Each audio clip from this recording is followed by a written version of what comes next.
Hey, welcome to my booth. I'm Jay. I'm an award-winning audiobook narrator and voiceover artist, and today I'm reading for good. So what my plan is, in brief, is every month, every couple months, as I'm able to, I'm going to read a story for you and for a cause that I'm passionate about and support myself. So in the off chance that you are interested, if you want to get involved, if you're just curious, I'll leave a link in the description, both for fundraising and if you just want to check it out and you're curious about it.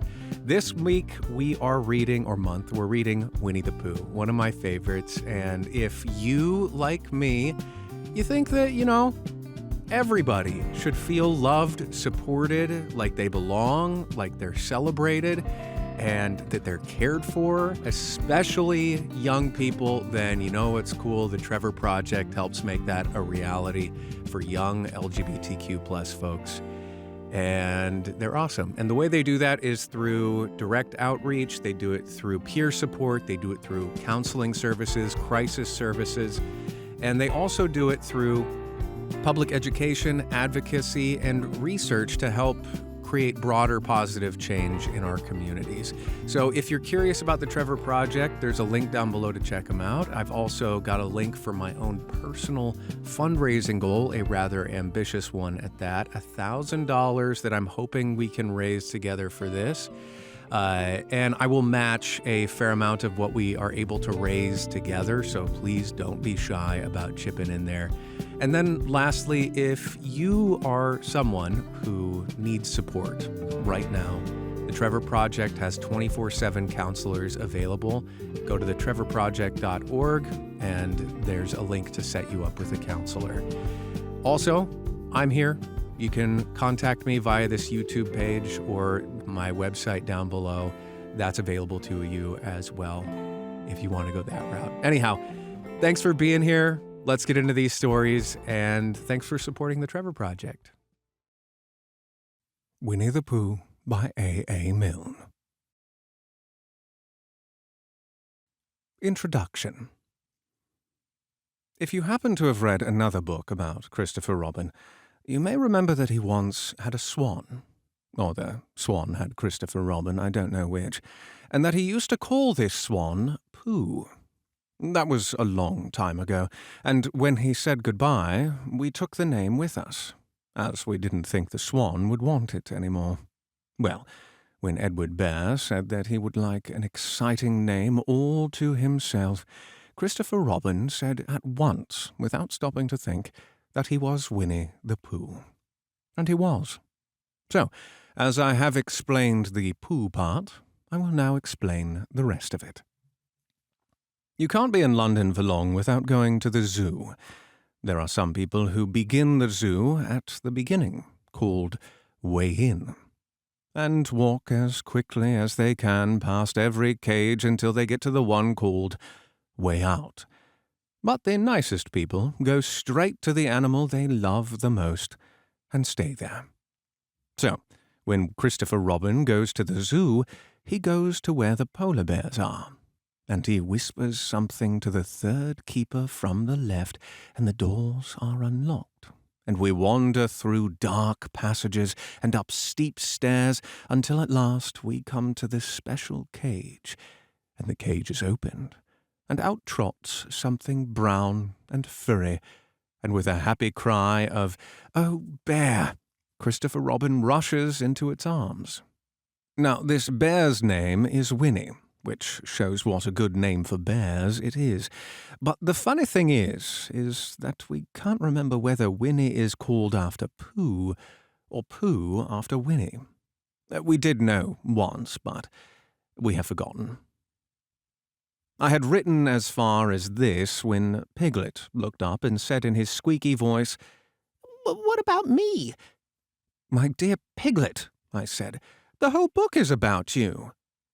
"So it is about Pooh," he squeaked. You see what it is. He's jealous because he thinks Pooh is having a grand introduction all to himself. Pooh is their favourite, of course, but There's no denying it, but Piglet comes in for a good many things which Pooh misses, because you can't take Pooh to school without everyone knowing it. But Piglet is so small that he slips into a pocket, where it is very comforting to feel him when you are not quite sure whether twice 7 is 12 or 22. Sometimes he slips out and has a good look at the inkpot, and this way he has got more education than Pooh, but Pooh doesn't mind. Some have brains, and some haven't, he says, and there it is. And now all the others are saying, what about us? So perhaps the best thing to do is to stop writing introductions and get on with the book. AAM. Chapter 1. In which we are introduced to Winnie the Pooh and some bees, and the stories begin. Here is Edward Bear, coming downstairs now, bump, bump, bump on the back of his head behind Christopher Robin. It is, as far as he knows, the only way of coming downstairs, but sometimes he feels that there really is another way, if only he could stop for a moment and think of it. And then he feels that perhaps there isn't. Anyhow, here he is at the bottom, and ready to be introduced to you. Winnie the Pooh. Sometimes Winnie the Pooh likes a game of sorts, where he comes downstairs, and sometimes likes to sit quietly in front of the fire and listen to a story. This evening— What about a story? said Christopher Robin. What about a story? I said. Could you very sweetly tell Winnie the Pooh one? I suppose I could, I said. What sort of stories does he like? About himself, because he's that sort of bear. Ah, I see. So could you, very sweetly? I'll try, I said. So I tried. Once upon a time, a very long time ago now, about last Friday, Winnie the Pooh lived in a forest all by himself under the name of Sanders. What does under the name mean? Asked Christopher Robin. It means he had the name over the door in gold letters, and he lived under it. Winnie the Pooh wasn't quite sure, said Christopher Robin. No, I am, said a growly voice. Then I will go on. One day, when he was out walking, he came to an open place in the middle of the forest, and in the middle of this place was a large oak tree, and from the top of the tree there came a loud buzzing noise. Winnie the Pooh sat down at the foot of the tree, put his head between his paws, and began to think. First of all, he said to himself, "Oh, that buzzing noise means something. You don't get a buzzing noise like that, just buzzing and buzzing without meaning something. If there's a buzzing noise, somebody's making a buzzing noise, and the only reason for making a buzzing noise that I know of is because you're a bee." And then he thought for another long time and said, "And the only reason for being a bee that I know of is making honey." And then he got up and said, "And the only reason for making honey is so as I can eat it." So he began to climb the tree. He climbed and he climbed and he climbed, and as he climbed he sang a little song to himself. It went like this. "Oh, isn't it funny how a bear likes honey? Buzz, buzz, buzz. I wonder why he does." Then he climbed a little further, and a little further, and then just a little further. And by that time he had thought of another song. "It's a very funny thought that if bears were bees, they'd build their nests at the bottom of trees. And that being so, if the bees were bears, we shouldn't have to climb up all these stairs." He was getting rather tired by this time, so that is why he sang a complaining song. He was nearly there now, and if he just stood on that branch— Crack! "Oh, help!" said Pooh, as he dropped 10 feet on the branch below him. "If only I hadn't," he said, as he bounced 20 feet on the next branch. "Oh, you see what I meant to do," he explained, as he turned head over heels and crashed onto another branch 30 feet below. "What I meant to do. Of course, it was rather," he admitted, as he slithered very quickly through the next 6 branches. "It all comes, I suppose," he decided, as he said goodbye to the last branch and spun round 3 times and flew gracefully into a gorse bush. "It all comes of liking honey so much. Oh, help!" He crawled out of the gorse bush, brushed the prickles from his nose, and began to think again. And the first person he thought of was Christopher Robin. "Was that me?" said Christopher Robin in an awed voice, hardly daring to believe it. "That was you." Christopher Robin said nothing, but his eyes got larger and larger, and his face got pinker and pinker.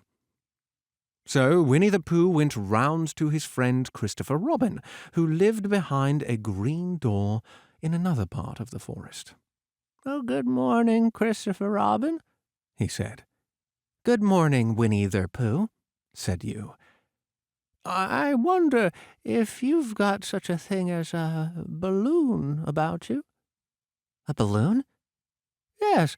I just said to myself coming along, I wonder if Christopher Robin has such a thing as a balloon about him. I just said it to myself, thinking of balloons and wondering." "What do you want a balloon for?" you said. Winnie the Pooh looked round to see that nobody was listening, put his paw to his mouth, and said in a deep whisper, "Honey." "But you don't get honey with balloons." "I do," said Pooh. "Well, it just happened that you had been to a party the day before at the house of your friend Piglet, and you had balloons at the party. You had a big green balloon, and one of Rabbit's relations had a big blue one, and had left it behind, being really too young to go to a party at all. And so you had brought the green one and the blue one home with you." "Which one would you like?" you asked Pooh. He put his head between his paws and thought very carefully. It's like this," he said. "When you go after honey with a balloon, the great thing is not to let the bees know you're coming. Now, if you have a green balloon, they might think you were only a part of the tree and not notice you. And if you have a blue balloon, they might think you were only part of the sky and not notice you. And the question is, which is most likely?" "Wouldn't they notice you underneath the balloon?" you asked. "They might, or they might not," said Winnie the Pooh. "You never can tell with bees." He thought for a moment and said, "I shall try to look like a small black cloud. That will deceive them." "Then you had better have the blue balloon," you said, and so it was decided. Well, you both went out with the blue balloon, and you took your gun with you, just in case, as you always did. And Winnie the Pooh went to a very muddy place that he knew of, and rolled until he was black all over, and then, when the balloon was blown up as big, and you and Pooh were both holding onto the string, you let go, suddenly, and Pooh Bear floated gracefully up to the sky and stayed there, level with the top of the tree about 20 feet away from it. "Hooray!" you shouted. "Isn't that that fine?" shouted Winnie the Pooh down to you. What do I look like?"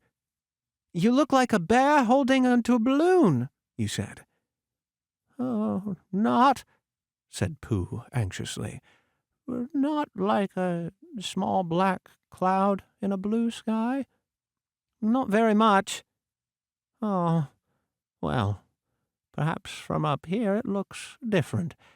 And as I say, you can never tell with bees." There was no wind to blow him nearer to the tree, and so there he stayed. You could see the honey, he could smell the honey, but he couldn't quite reach the honey. After a little while he called down to you. "Christopher Robin," he said in a loud whisper. "Hello?" "I think the bees suspect something."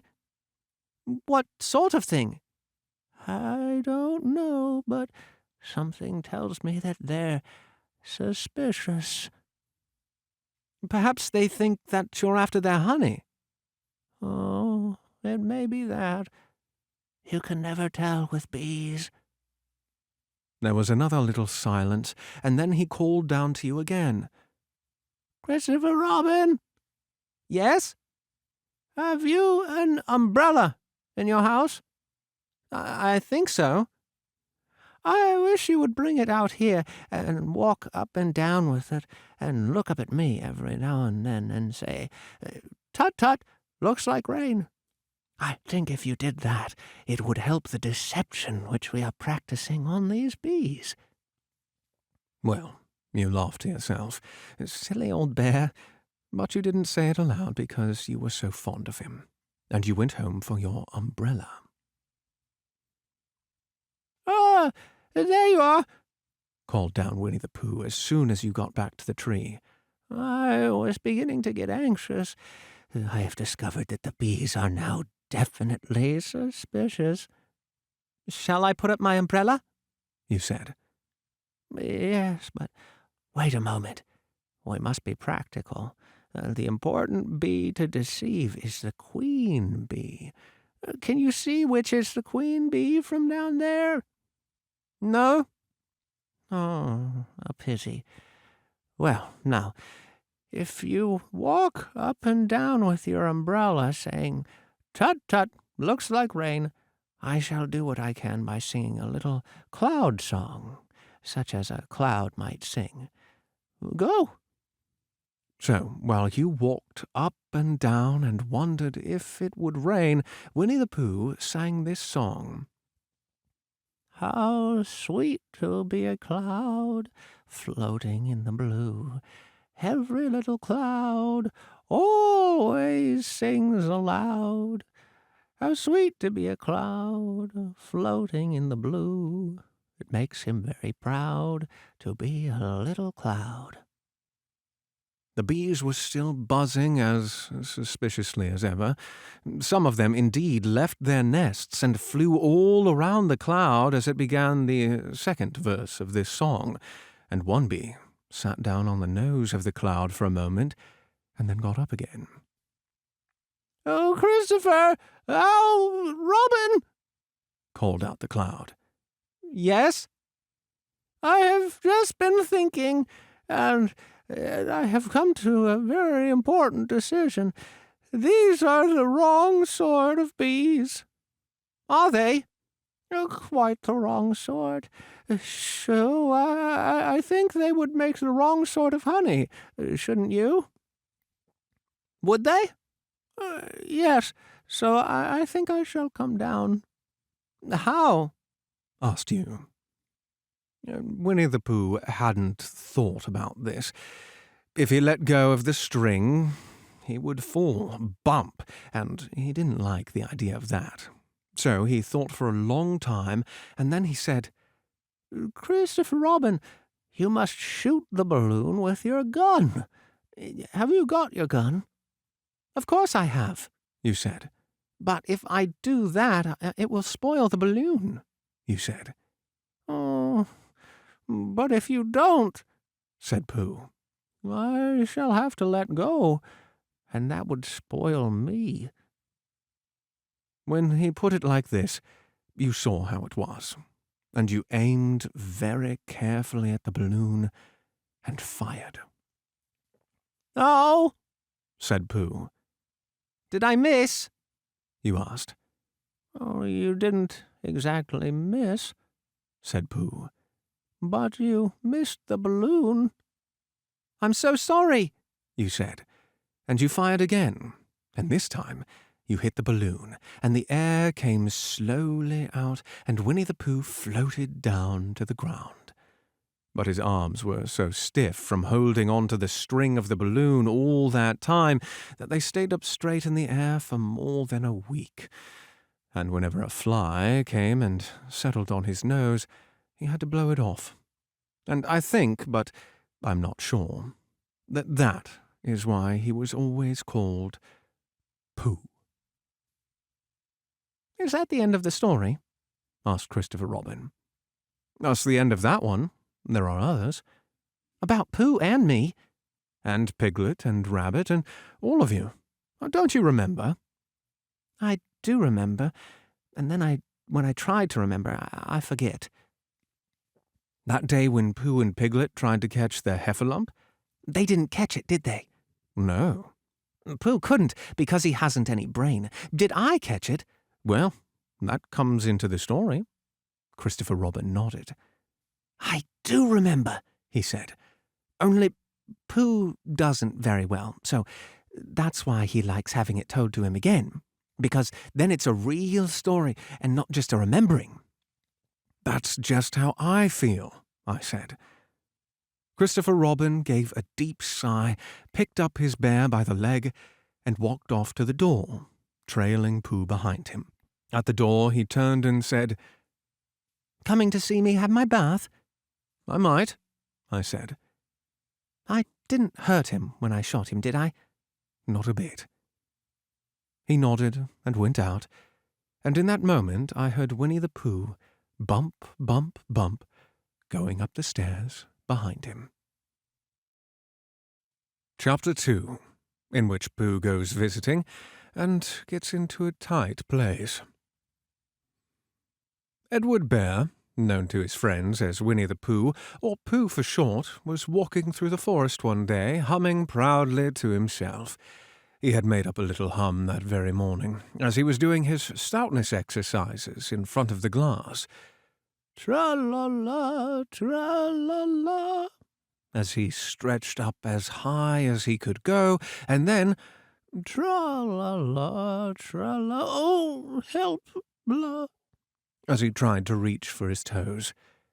After breakfast, he had said it over and over to himself until he had learnt it off by heart. And now he was humming it right through properly. It went like this. Tra-la-la, tra-la-la, tra-la-la, tra-la-la, rum-tum, tiddle-um-tum, tiddle-diddle, tiddle-diddle, tiddle-diddle-tum, tiddle-um. Well, he was humming this hum to himself and walking along gaily, wondering what everybody else was doing, and what it felt like being somebody else, when suddenly he came to a sandy bank, and in the bank was a large hole.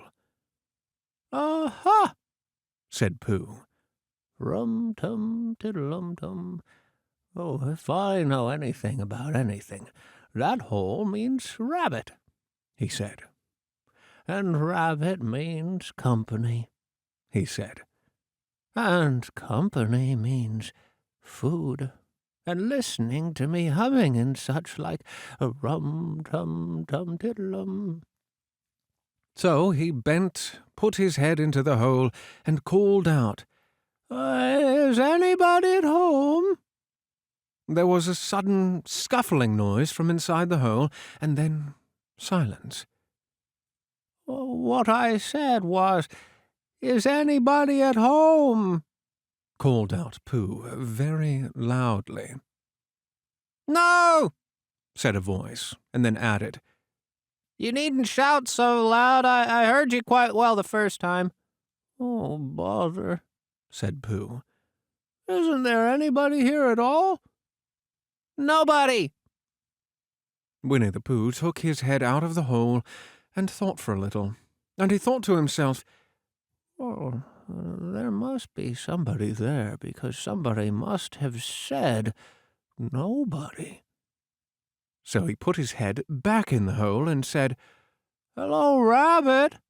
Isn't that you?" "No." "No," said Rabbit, in a different sort of voice this time. "But isn't that Rabbit's voice?" "I don't think so," said Rabbit. It isn't meant to be." "Oh," said Pooh. He took his head out of the hole and had another think, and then he put it back and said, "Well, could you very kindly tell me where Rabbit is?" "He's gone to see his friend Pooh Bear, who is a great friend of his." "But this is me," said Bear, very much surprised. "What sort of me?" "Pooh Bear." "Are you sure?" said Rabbit, still more surprised. Quite sure," said Pooh. "Oh, well then, come in." So Pooh pushed and pushed and pushed his way through the hole, and at last he got in. "Oh, you were quite right," said Rabbit, looking him at. "Oh, you were quite right," said Rabbit, looking at him all over. "It is you. Glad to see you." "Oh, who did you think it was?" "Well, I wasn't sure. You know how it is in the forest. You can't have anybody coming into one's house. One has to be careful. What about a mouthful of something?" Pooh always liked a little something at 11 o'clock in the morning, and he was very glad to see Rabbit getting out the plates and mugs, and when Rabbit said, "Honey or condensed milk with your bread?" he was so excited that he said, "Both." And then, so as not to seem greedy, he added, "Oh, but don't bother about the bread, please." And for a long time after he said nothing, until at last, humming to himself in a rather sticky voice, he got up, shook Rabbit lovingly by the paw, and said that he must be going on. "Must you?" said Rabbit politely. "Oh, well," said Pooh. "I could stay a little longer if you—" And he tried very hard to look in the direction of the larder. "As a matter of fact," said Rabbit, "I was going out myself directly." "Oh, well then I'll be going on. Goodbye." "Well, goodbye. If you're such you won't have any more." "Is there any more?" asked Pooh quickly. Rabbit took the covers off the dishes and said, "No, there wasn't." "Oh, I thought not," said Pooh, nodding to himself.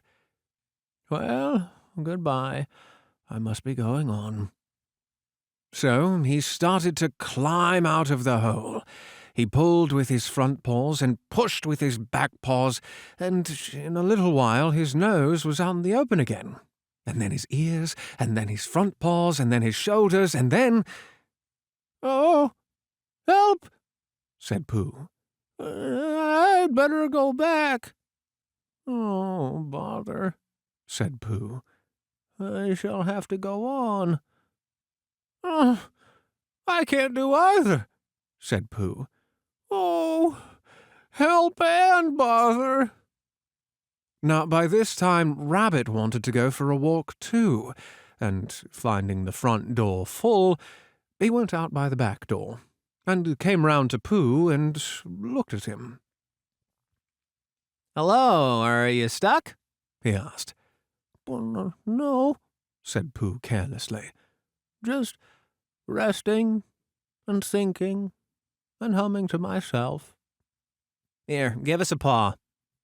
Pooh Bear stretched out a paw, and Rabbit pulled and pulled and pulled.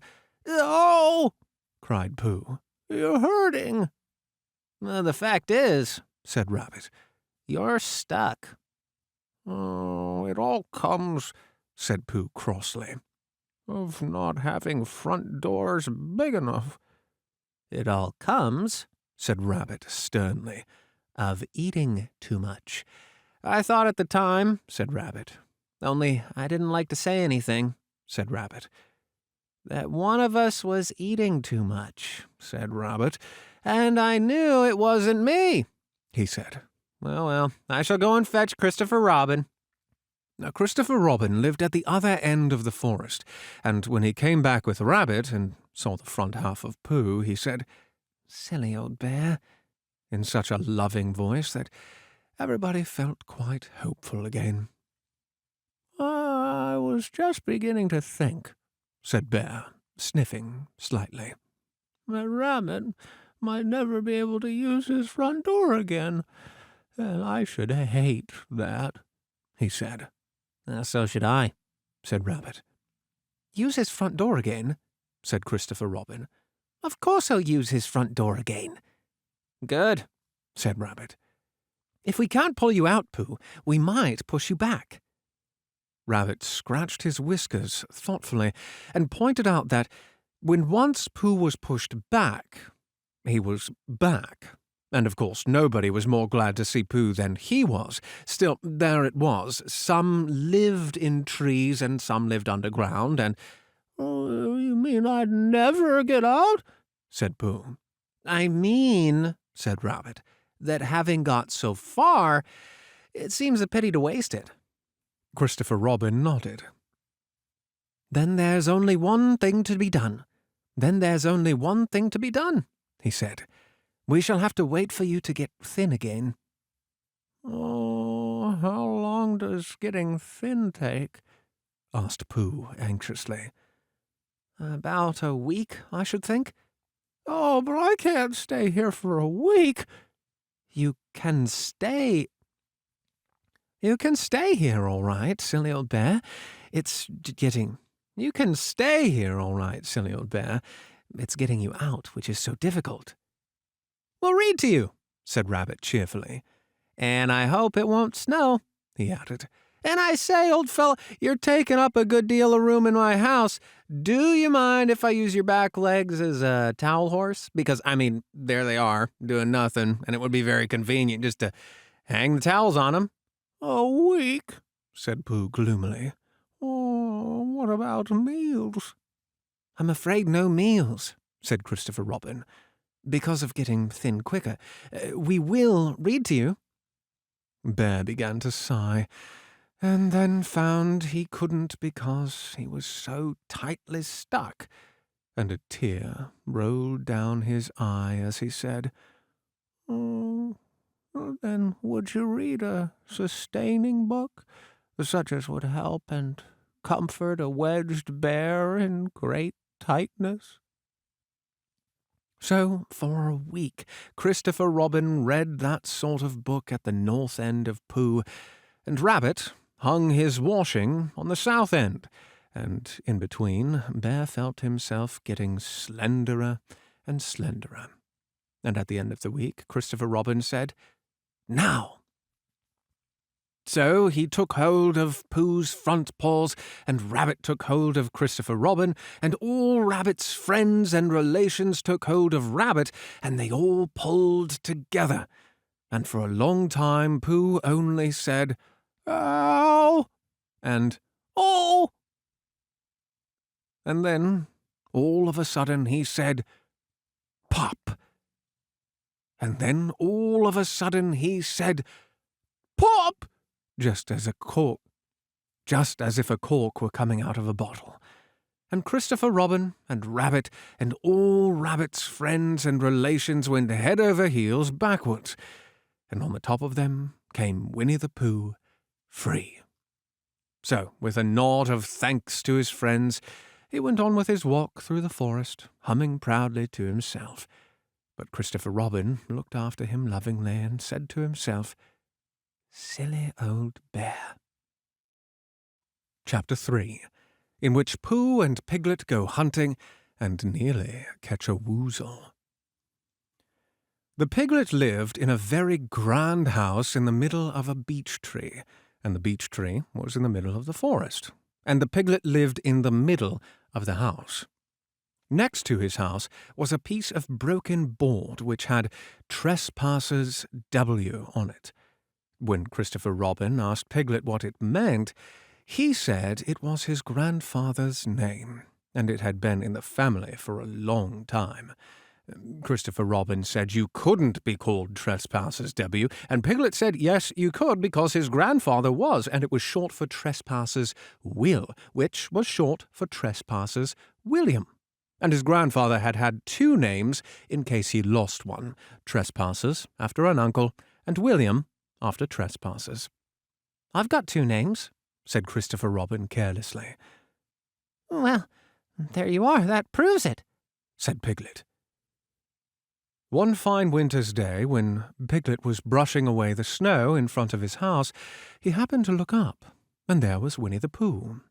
Pooh was walking round and round in a circle, thinking of something else, and when Piglet called to him, he just went on walking. "Hello," said Piglet. "What are you doing?" Hunting," said Pooh.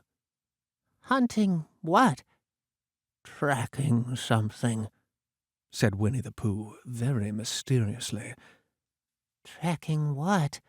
said Piglet, coming closer. "That's what I ask myself.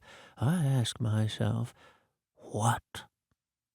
"What do you think you will answer?" "I shall have to wait until I catch up with it," said Winnie the Pooh. "Now, look there." He pointed to the ground in front of him. "What do you see there?" "Tracks," said Piglet. "Paw marks." He gave a little squeak of excitement. "Oh, Pooh, do you think it's a woozle?" "It may be," said Pooh. "Sometimes it is, and sometimes it isn't. You can never tell with paw marks." With these few words he went on tracking, and Piglet, after watching him for a minute or two, ran after him. Winnie the Pooh had come to a sudden stop and was bending over the tracks in a puzzled sort of way. "What's the matter?" asked Piglet. "That's a very funny thing," said Bear. "But there seem to be two animals now. This, whatever it was, has been joined by another, whatever it is, and the two of them are now proceeding in company. Would you mind coming with me, Piglet, in case they turn out to be hostile animals?" Piglet scratched his ear in a nice sort of way and said that he had nothing to do until Friday and would be delighted to come, in case it really was a woozle. "You mean in case it really is two woozles?" said Winnie the Pooh, and Piglet said that anyhow he had nothing to do until Friday. So off they went together. There was a small spinney of large trees just here, and it seemed as if the two woozles, if that is what they were, had been going round this spinney. So round this spinney went Pooh and Piglet after them. Piglet passing the time by telling Pooh what his grandfather's, Trespassers W, had done to remove stiffness after tracking, and how his grandfather, Trespassers W, had suffered in his later years from shortness of breath. The other matters of interest, and other matters of interest, and Pooh wondering what a grandfather was like, and if perhaps this was two grandfathers they were after now, and if so, whether he would be allowed to take one home and keep it, and what Christopher Robin would say. And still the tracks went on in front of them. Suddenly, Winnie the Pooh stopped and pointed excitedly in front of him. "Look!" "What?" said Piglet with a jump, and then, to show that he hadn't been frightened, he jumped up and down once or twice more in an exercising sort of way. "The tracks," said Pooh. "A third animal has joined the other two." "Pooh!" cried Piglet. "Do you think it's another woozle?" "No," said Pooh.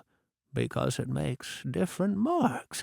It is either 2 woozles and 1, as it might be, whizzle, or 2, as it might be, whizzles, and 1, if so it is, woozle. Let us continue to follow them." So they went on, feeling just a little anxious now, in case the 3 animals in front of them were of hostile intent.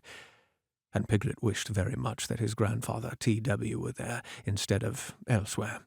And Pooh thought how nice it would be if they met Christopher Robin suddenly, but quite accidentally, and only because he liked Christopher Robin so much. And then, all of a sudden, Winnie the Pooh stopped again and licked the tip of his nose in a cooling manner, for he was feeling more hot and anxious than ever in his life before. There were 4 animals in front of them. "Oh, do you see, Piglet? Look at their tracks. 3, as it were, woozles, and 1, as it was, whizzle. Another woozle has joined them." And so it seemed to be. There were the tracks crossing over each other. And so it seemed to be. There were the tracks crossing over each other here, getting muddled up with each other there, but quite plainly every now and then, the tracks of 4 sets of paws. "I think," said Piglet, when he had licked the tip of his nose too, and found that it brought very little comfort. I think I have just remembered something. I have remembered something that I forgot to do yesterday and shan't be able to do tomorrow. So I suppose I really ought to go back and do it now." "We'll do it this afternoon, and I'll come with you," said Pooh. "It isn't the sort of thing you can do in the afternoon," said Piglet quickly. "It's a very particular morning thing that has to be done in the morning, and, if possible, between the hours of...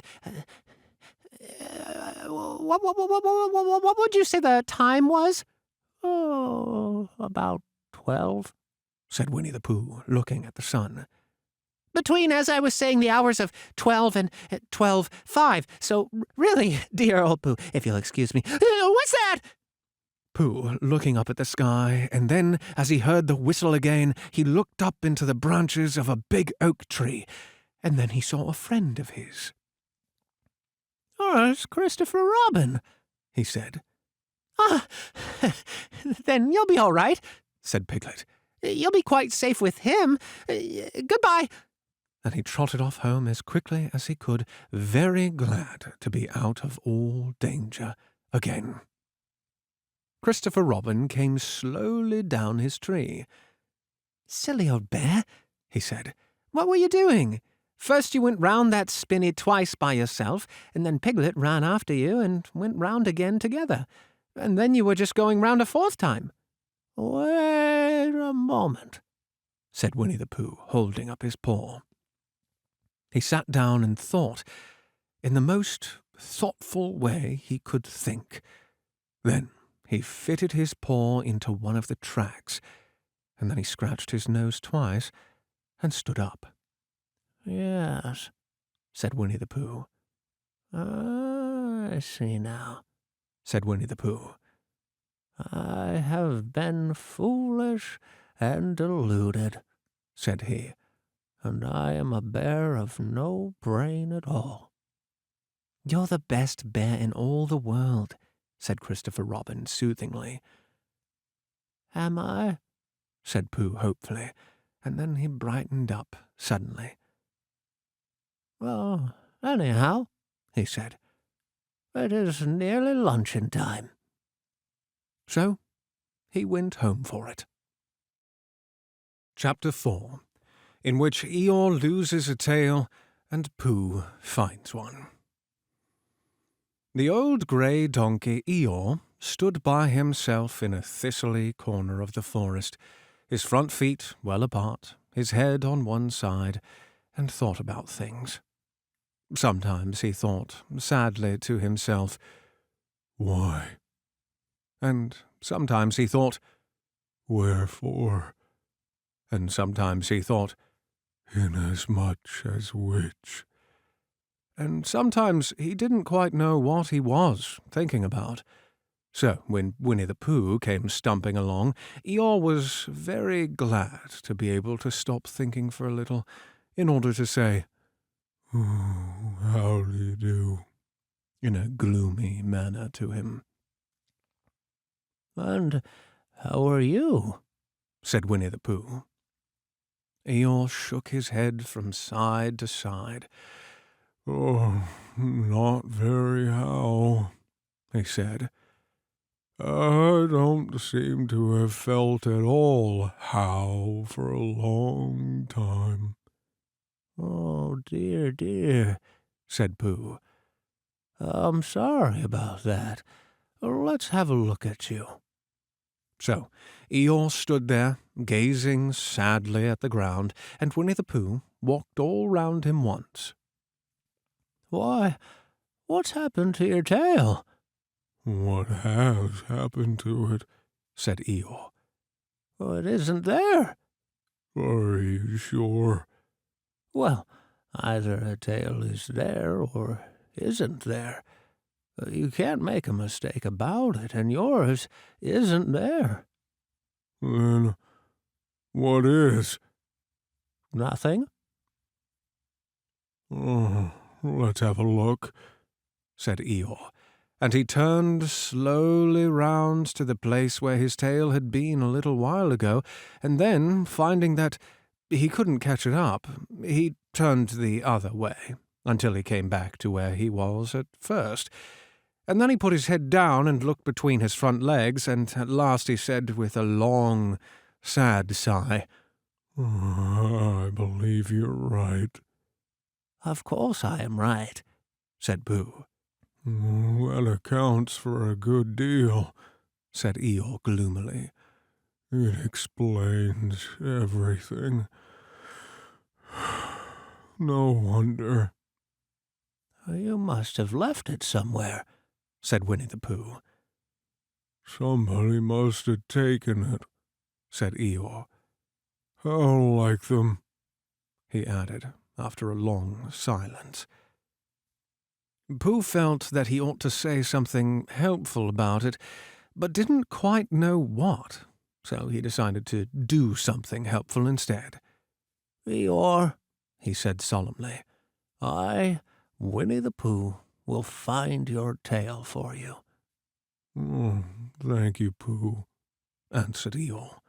"You're a real friend," said he. "Not like some," he said. So Winnie the Pooh went off to find Eeyore's tail.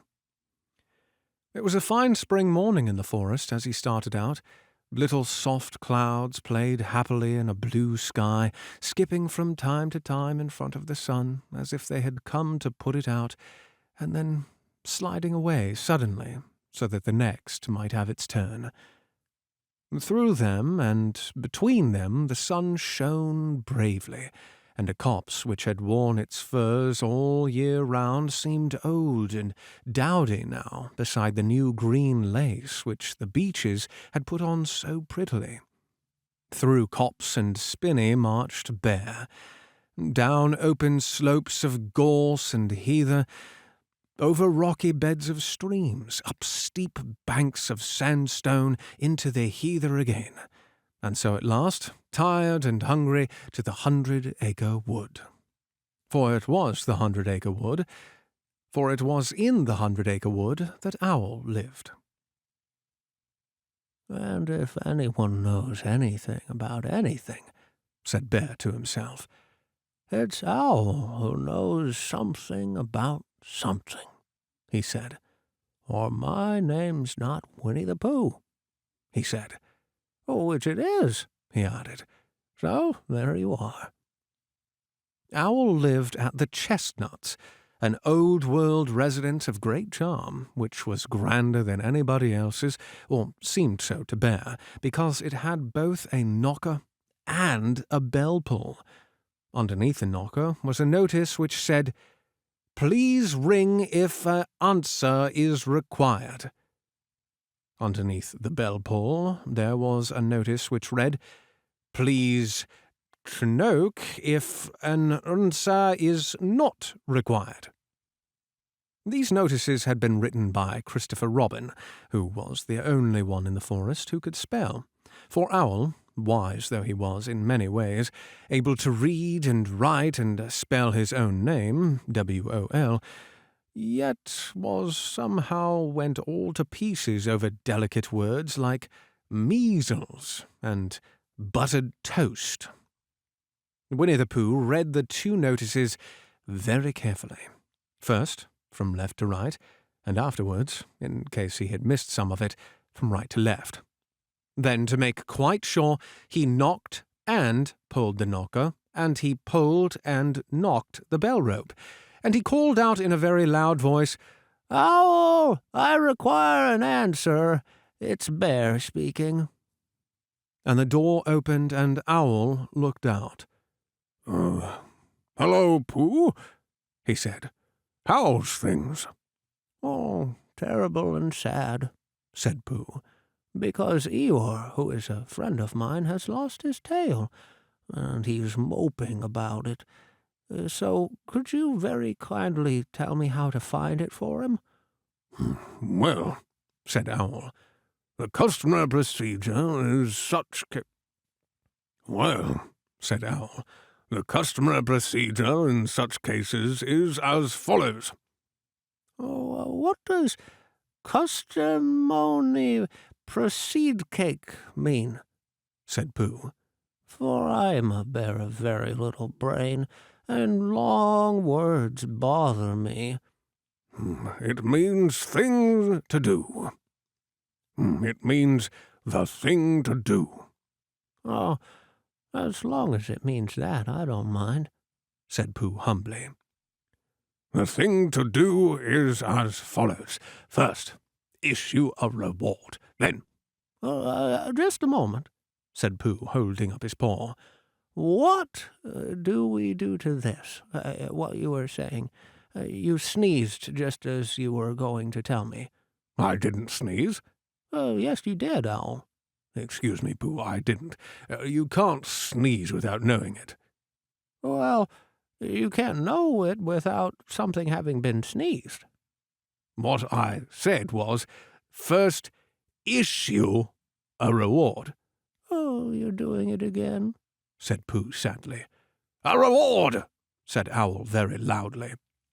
"We write a notice to say that we will give a large something to anyone who finds Eeyore's tail." "Ah, I see," said Pooh, nodding his head.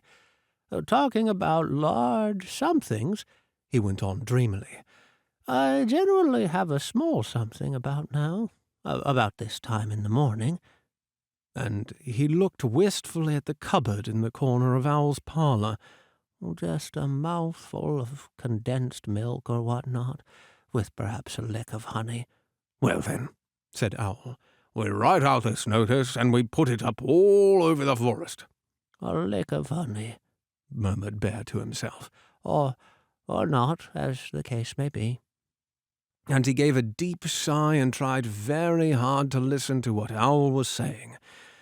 But Owl went on and on, using longer and longer words, until at last he came back to where he started, and he explained that the person to write out this notice was Christopher Robin. "It was he who wrote the ones on my front door for me. Did you see them, Pooh?" For some time now, Pooh had been saying yes and no in turn, with his eyes shut, to all that Owl was saying. And having said yes, yes last time, he said, "No, not at all," now, without really knowing what Owl was talking about. "Didn't you see them?"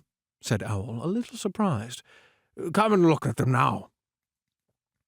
So they went outside, and Pooh looked at the knocker and the notice below it, and he looked at the bell rope and the notice below it, and the more he looked at the bell rope, the more he felt that he had seen something like it, somewhere else, somewhere before.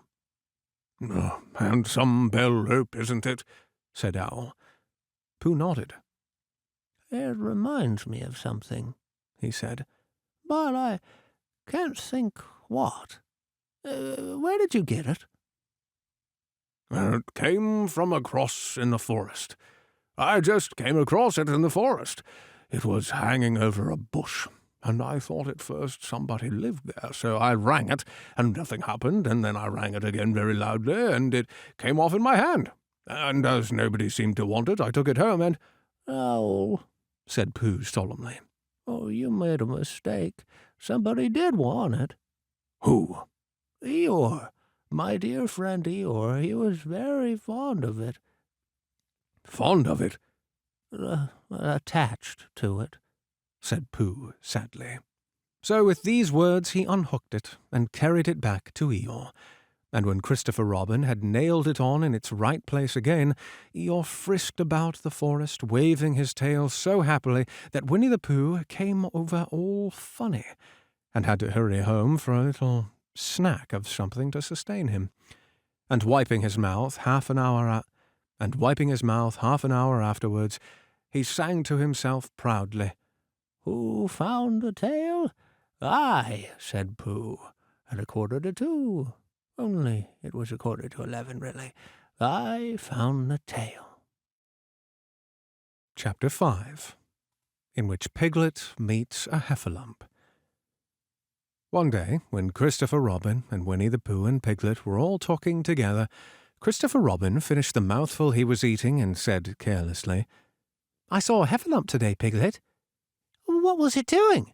asked Piglet. "Just lumping along," said Christopher Robin. "I don't think it saw me." I saw one once," said Piglet. "At least, I think I did," he said. "Only perhaps it wasn't." "So did I," said Pooh, wondering what a heffalump was like. "You don't often see them," said Christopher Robin carelessly. "Not now," said Piglet. "Not at this time of year," said Pooh. Then they all talked about something else, until it was time for Pooh and Piglet to go home together.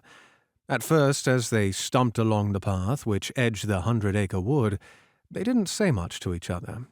But when they came to the stream and had helped each other across the stepping stones and were able to walk side by side again over the heather, they began to talk in a friendly way about this and that, and Piglet said, "If you see what I mean, Pooh." And Pooh said, "That's just what I think myself, Piglet." And Piglet said, "But, on the other hand, Pooh, we must remember." And Pooh said, "Oh, quite true, Piglet, although I had forgotten it for the moment." And then, just as they came to the 6 pine trees, Pooh looked round to see that nobody else was listening, and said in a very solemn voice, "Piglet, I have decided something." "What have you decided, Pooh?" "I have decided to catch a heffalump." Pooh nodded his head several times as he said this, and waited for Piglet to say, "How?" or "Pooh, you couldn't," or something helpful of that sort, but Piglet said nothing. The fact was, Piglet was wishing that he had thought about it first. "I shall do it," said Pooh, after waiting a little longer, "by means of a trap. And it must be a cunning trap, so you will have to help me, Piglet." "Pooh," said Piglet, feeling quite happy again now. "I will." And then he said, "How shall we do it?" And Pooh said, "That's just it. How?" And then they sat down together to think it out. Pooh's first idea was that they should dig a very deep pit, and the heffalump would come along and fall into the pit, and— "Why?" said Piglet. "Why what?" said Pooh. "Why would he fall in?" Pooh rubbed his nose with his paw and said that the heffalump might be walking along, humming a little song, and looking up at the sky, wondering if it would rain, and so he wouldn't see the very deep pit until he was halfway down. Pooh rubbed his nose with his paw and said that the heffalump might be walking along, humming a little song, and looking up at the sky, wondering if it would rain, and so he wouldn't see the very deep pit until he was halfway down, when it would be too late Piglet said that this was a very good trap, but supposing it were raining already? Pooh rubbed his nose again and said that he hadn't thought of that. And then he brightened up and said that if it were raining already, the heffalump would be looking up at the sky, wondering if it would clear up, and so he wouldn't see the very deep pit until he was halfway down, when it would be too late. Piglet said that, now that this point had been explained, he thought it was a cunning trap. Pooh was very proud when he heard this, and he felt that the heffalump was as good as caught already, but there was just one other thing which had to be thought about, and it was this. Where should they dig the very deep pit? Piglet said that the best place would be somewhere where a heffalump was, just before he fell into it, only about a foot farther on. Oh, but then he would see us digging it, said Pooh. Not if he was looking up at the sky. He would suspect, said Pooh. If he happened to look down. He thought for a long... He would suspect, said Pooh. If he happened to look down. He thought for a long time, and then added sadly, Oh, that isn't as easy as I thought. I suppose that's why heffalumps hardly ever get caught. That must be it, said Piglet. They sighed and got up, and when they had taken a few gorse prickles out of themselves, they sat down again, and all the time Pooh was saying to himself, Oh, if only I could think of something.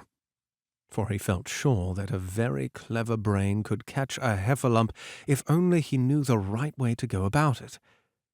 Oh, suppose, he said to Piglet, you wanted to catch me. How would you do it? Well, said Piglet, I should do it like this. I should make a trap, and I would put a jar of honey in the trap, and you would smell it, and you would go in after it, and I would go after it, said Pooh excitedly. Only very carefully so as not to hurt myself. And I would get the jar of honey, and I would lick around the edges, first of all, pretending that there wasn't any more, and then I should walk away and think about it a little, and then I should come back and start licking in the middle of the jar, and then... Yes, never mind about that. There you would be, and there I would catch you. Now, the first thing to think of is, what do heffalumps like? I should think acorns, shouldn't you? We'll get a lot of... I say, wake up, Pooh! Pooh, who had gone into a happy dream, woke up with a start, and said that honey was much more trappy thing than haycorns. Piglet didn't think so. And they were just going to argue about it when Piglet remembered that if they put acorns in the trap, he would have to find the acorns. But if they put honey, then Pooh would have to give up some of his own honey. So he said, All right, honey then. Just as Pooh remembered it too and was going to say, All right, acorns. Honey, said Piglet to himself in a thoughtful way, as if it... Honey, said Piglet to himself in a thoughtful way, as if it were now settled. I'll dig the pit while you go and get the honey. Oh, very well, said Pooh as he stumped off. As soon as he got home, he went to the larder, and he stood on a chair and took down a very large jar of honey from the top shelf. It had honey written on it, but just to make sure he took the paper cover off and looked at it. It looked just like honey. Oh, but you never can tell, said Pooh. I remember my uncle saying once that he had seen cheese just this color. So he put his tongue in and took a large lick. Oh, yes, he said. It is. No doubt about that. And honey, I should say right down to the bottom of the jar. Unless, of course, he said, somebody put cheese in at the bottom, just for a joke. Perhaps I'd better go a little further, just in case. In case heffalumps don't like cheese, same as me. And he gave a deep sigh. I was right. It is honey right the way down. Having made certain of this, he took the jar back to Piglet, and Piglet looked up from the bottom of his very deep pit and said, "Got it?"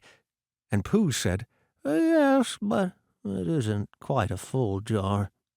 And he threw it down to Piglet, and Piglet said, "No, it isn't. Is this all you got left?" And Pooh said, Yes. because it was. So Piglet put the jar at the bottom of the pit and climbed out, and they went off home together. "Well, good night, Pooh," said Piglet, when they had got to Pooh's house. "And we meet at 6 o'clock tomorrow morning by the pine trees and see how many heffalumps we've got in our trap." 6 o'clock, Piglet. And have you got any string? "No. Why do you want string?" Oh, to lead them home with. "Oh, I think heffalumps come if you whistle." Some do and some don't. You never can tell with heffalumps. Well, good night. "Good night." And off Piglet trotted to his house, trespassers W, while Pooh made his preparations for bed. Some hours later, just as the night was beginning to steal away, Pooh woke up suddenly with a sinking feeling. He had had that sinking feeling before, and he knew what it meant. He was hungry. So he went to the larder and stood on a chair and reached up to the top shelf and found nothing. Oh, that's funny, he thought. I know I had a jar of honey there, a full jar, full of honey right up to the top, and it had honey written on it so that I should know that it was honey. Well, that's very funny. And then he began to wander up and down, wondering where it was, and murmuring a murmur to himself like this. That's very, very funny, 'cause I know I had some honey, 'cause it had a label on saying honey, a galoptious full up pot to, and I don't know where it's got to. No, I don't know where it's gone. Well, that's funny. He had murmured this to himself 3 times in a singing sort of way, when he suddenly remembered. He had put it into the cunning trap to catch the heffalump. Oh, bother, said Pooh. It all comes of trying to be kind to heffalumps. And he got back into bed. But he couldn't sleep. The more he tried to sleep, the more he couldn't. He tried counting sheep, which is sometimes a good way of getting to sleep, and as that was no good, he tried counting heffalumps. And that was worse, because every heffalump that he counted was making straight for a pot of Pooh's honey, and eating it all. For some minutes he lay there miserably, but when the 587th heffalump was licking its jaws and saying to itself, "Very good honey this, I don't know when I've tasted better," Pooh could bear it no longer. He jumped out of bed, ran out of the house, and he ran straight to the 6 Pines tree. The sun was still in bed, but there was a lightness in the sky over the 100-acre wood, which seemed to show that it was waking up, and would soon be kicking off the clothes. In the half-light, the pine trees looked cold and lonely, and the very deep pit seemed deeper than it was, and Pooh's jar of honey at the bottom was something mysterious, a shape and no more. But as he got nearer to it, his nose told him that it was indeed honey, and his tongue came out and began to polish up his mouth, ready for it. "Oh, bother," said Pooh as he got his nose inside the jar. "A heffalump has been eating at it." And then he thought a little and said, Oh, no, I did. I forgot. Indeed, he had eaten most of it, but there it was. Indeed, he had eaten most of it, but there was a little left at the very bottom of the jar, and he pushed his head right in and began to lick. By and by, Piglet woke up. As soon as he woke, he said to himself, "Oh!" Then he said bravely, "Yes." And then, still more bravely, "Quite so." But he didn't feel very brave, for the words which he was really jiggetting about in his brain was heffalumps. What was a heffalump like? Was it fierce? Did it come when you whistled? And how did it come? Was it fond of pigs at all? If it was fond of pigs, did it make any difference what sort of pig? Supposing it was fierce with pigs, would it make any difference if the pig had a grandfather called Trespassers William? He didn't know the answer to any of these questions, and he was going to see his first heffalump about an hour from now. Of course, Pooh would be with him, and it was very much more friendly with two. But suppose heffalumps were very fierce with pigs and bears. Oh, wouldn't it be better to pretend that he had a headache and couldn't go up to the 6 Pines this morning? But then, suppose that it was a very fine day, and there was no heffalump in the trap. Here he would be, in bed all morning, simply wasting his time for nothing. What should he do? And then he had a clever idea. He would go up very quietly to the 6 Pines now, peep very cautiously into the trap, and see if there was a heffalump there. And if there was, he would go back to bed. And if there wasn't, he wouldn't. So off he went. At first he thought that there wouldn't be a heffalump in the trap, and then he thought that there would. And as he got nearer, he was sure that there would, because he could hear it heffalumping about like anything. "Oh dear, oh dear, oh dear," said Piglet to himself, and he wanted to run away, but somehow, having got so near, he felt that he must just see what a heffalump was like. So he crept to the side of the trap and looked in. And all the time Winnie the Pooh had been trying to get the honey jar off his head, and the more he shook it, the more tightly it stuck. "Oh, bother," he said inside the jar, and "Oh, help," and mostly, "Ow." And he tried bumping it against things, but as he couldn't see what he was bumping it against, it didn't help him. And he tried to climb out of the trap, but as he could see nothing but the jar, and not much of that, he couldn't find his way. So at last he lifted up his head, jar and all, and made a loud roaring noise of sadness and despair. And it was at that moment that Piglet looked down. "Help! Help!" cried Piglet. "A heffalump! A horrible heffalump!" And he scampered off as hard as he could, still crying out, "Help! Help! A horrible heffalump! A horrible hellarump!" And he didn't stop crying and scampering until he got to Christopher Robin's house. "Whatever's the matter, Piglet?" said Christopher Robin, who was just getting up. "Heff," said Piglet, breathing so hard he could barely speak. A heffalump." "Where?" "Up there," said Piglet, waving his paw. "What did it look like?" Like, it had the biggest head you ever saw, Christopher Robin. A great, enormous thing, like nothing. A huge, big, well, like an enormous, big nothing, like a jar." "Well," said Christopher Robin, putting on his shoes, "I shall go and look at it. Come on."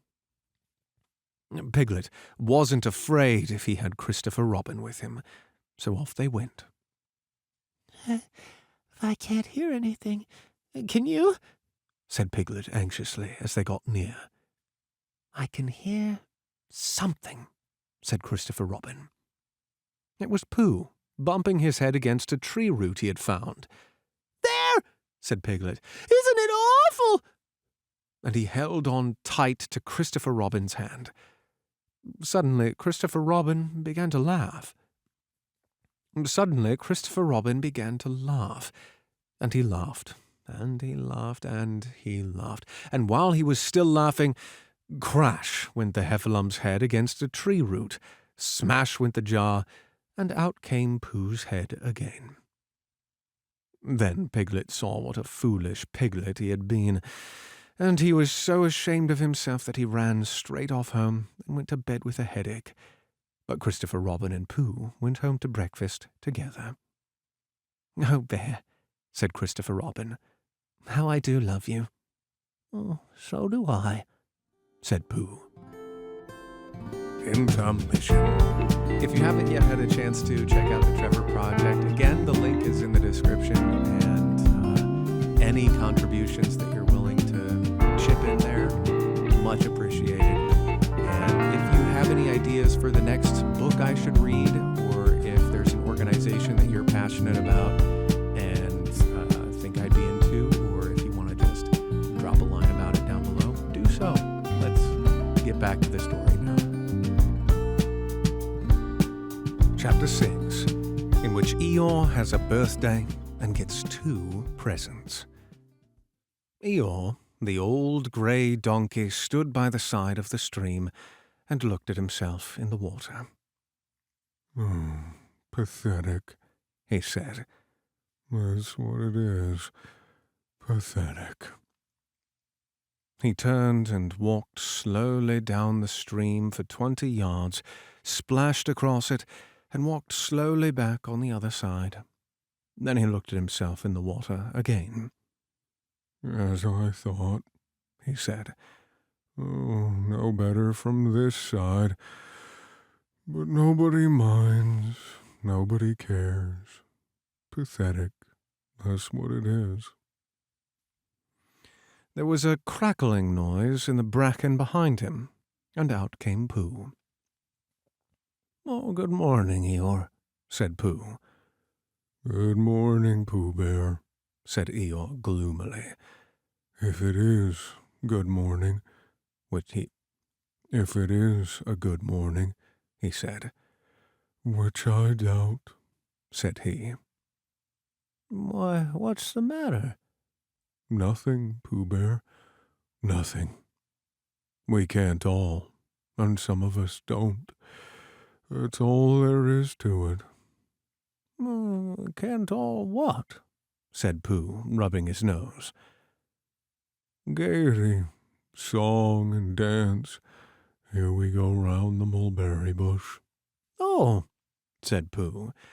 He thought for a long time, and then asked, "What mulberry bush is that?" Bonhomie, went on Eeyore gloomily. French word meaning bonhomie, he explained. I'm not complaining, but there it is. Pooh sat down on a large stone and tried to think this out.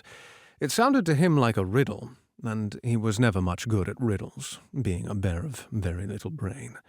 So he sang Coddleston Pie instead. "Coddleston, Coddleston, Coddleston pie. A fly can't bird, but a bird can fly. Ask me a riddle and I'll reply. Coddleston, Coddleston, Coddleston pie." That was the first verse, and when he finished it, Eeyore didn't actually say that he didn't like it, so Pooh very kindly sang the second verse to him. "Coddleston, Coddleston, Coddleston pie. A fish can't whistle, and neither can I. Ask me a riddle and I'll reply. Coddleston, Coddleston, Coddleston pie." Eeyore still said nothing at all, so Pooh hummed the third verse quietly to himself. "Coddleston, Coddleston, Coddleston pie. White as a chicken. I don't know why. Ask me a riddle and I'll reply. Coddleston, Coddleston, Coddleston pie." That's right, said Eeyore. That's right, said Eeyore. Sing, diddly, dee-doo. Here we go gathering nuts in May. Enjoy yourself. I am, said Pooh. Some can, said Eeyore. Why, what's the matter? Is anything the matter? You seem so sad, Eeyore. Sad? Why would I be sad? It's my birthday, the happiest day of the year. Your birthday? said Pooh in great surprise. Of course it is. Can't you see? Look at all the presents I've had. He waved a foot from his side to side. Look at my birthday cake, candles, and pink sugar. Pooh looked first to the right and then to the left. Presents, said Pooh. birthday cake? said Pooh. Where? Can't you see them? No, said Pooh. Neither can I, said Eeyore. Joke, he explained. Ha, ha.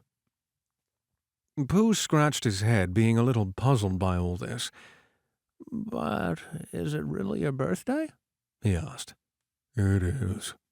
Oh, well, many happy returns of the day, Eeyore.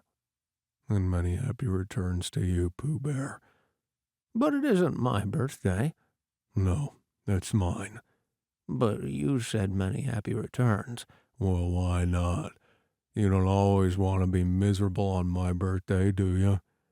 Oh, I see, said Pooh. It's bad enough, said Eeyore, almost breaking down.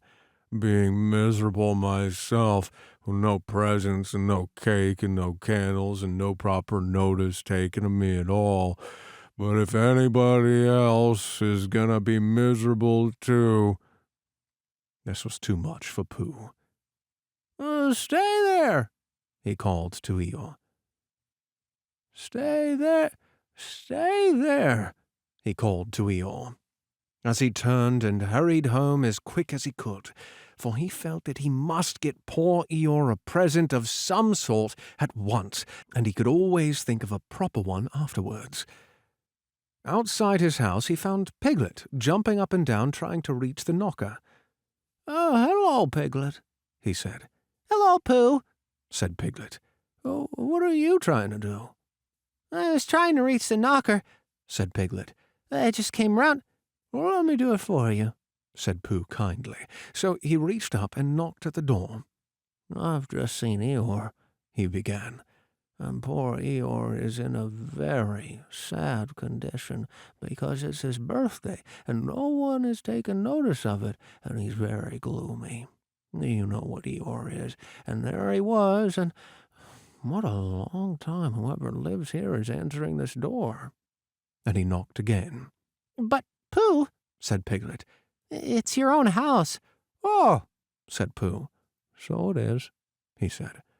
Well, let's go in. So in they went, and the first thing Pooh did was go to the cupboard to see if he had quite a small jar of honey left, and he had, so he took it down.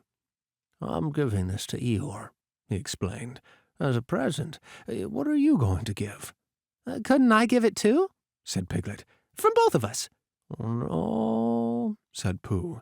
That would not be a good plan. All right, then.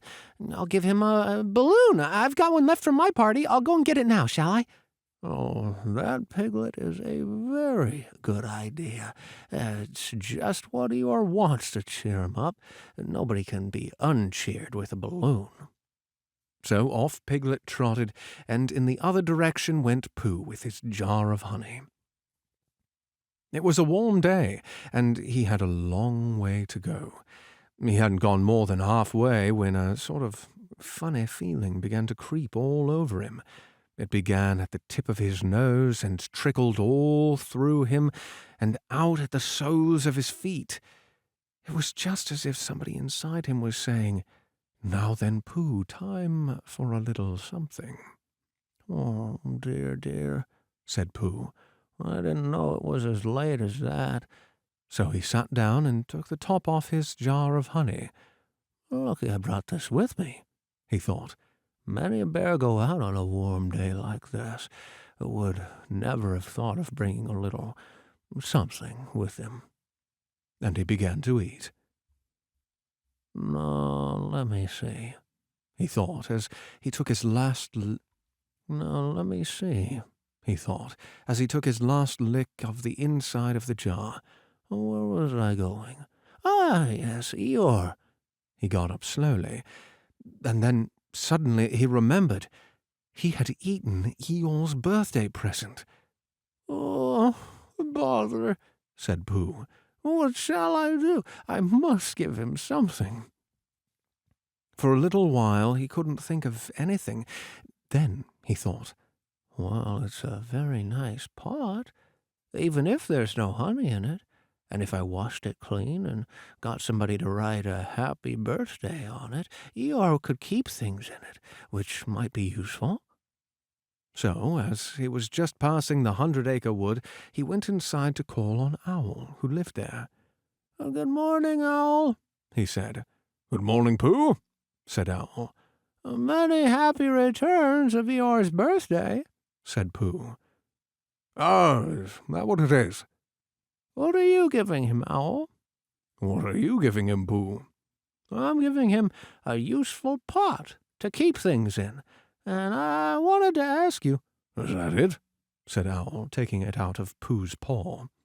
Yes, I wanted to ask you. Somebody's been keeping honey in it, said Owl. Oh, you can keep anything in it, said Pooh earnestly. It's very useful like that, and I wanted to ask you. You ought to write a happy birthday on it. That was what I wanted to ask you, said Pooh. Because my spelling is wobbly. It's good spelling, but it wobbles, and the letters get in the wrong places. Would you write a happy birthday on it for me? That's a nice pot, said Owl, looking at it all round. Couldn't I give it to from both of us?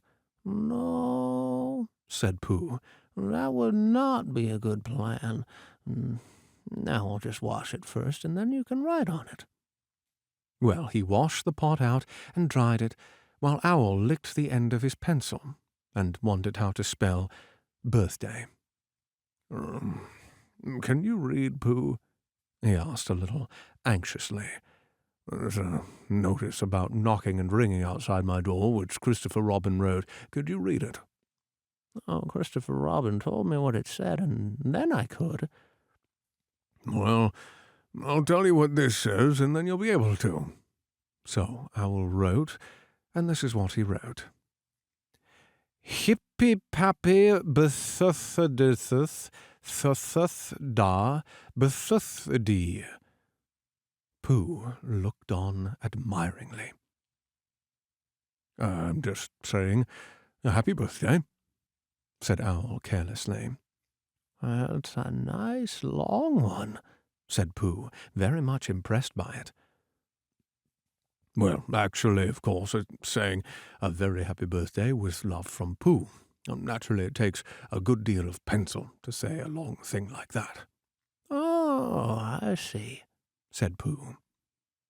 While all this was happening, Piglet had gone back to his house. Piglet had gone back to his own house to get Eeyore's balloon.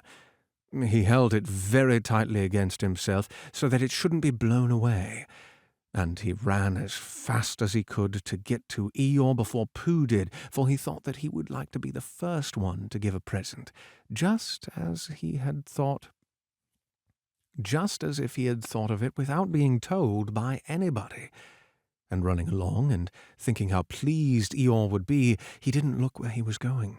And suddenly he put his foot in a rabbit hole and fell down flat on his face. Bang! Piglet lay there, wondering what had happened. At first he thought that the whole world had blown up, and then he thought that perhaps only the forest part of it had, and then he thought that perhaps only he had.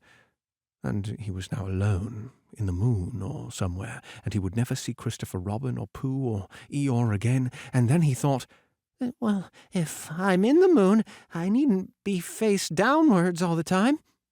So he got cautiously up and looked about him. He was still in the forest. "Oh, that's funny," he thought. "I wonder what that bang was. I shouldn't have made such a noise just falling down. And where's my balloon? And what's that small piece of damp rag doing?" It was the balloon. "Oh, dear," said Piglet. "Oh, dearie, dearie, dear. Well, it's too late now. I can't go back. And I haven't got another balloon, and perhaps Eeyore doesn't like balloons so very much." So he trotted on, rather sadly now, and down he came to the side of the stream where Eeyore was, and called out to him. "Good morning, Eeyore," shouted Piglet. Good morning, little piglet, said Eeyore.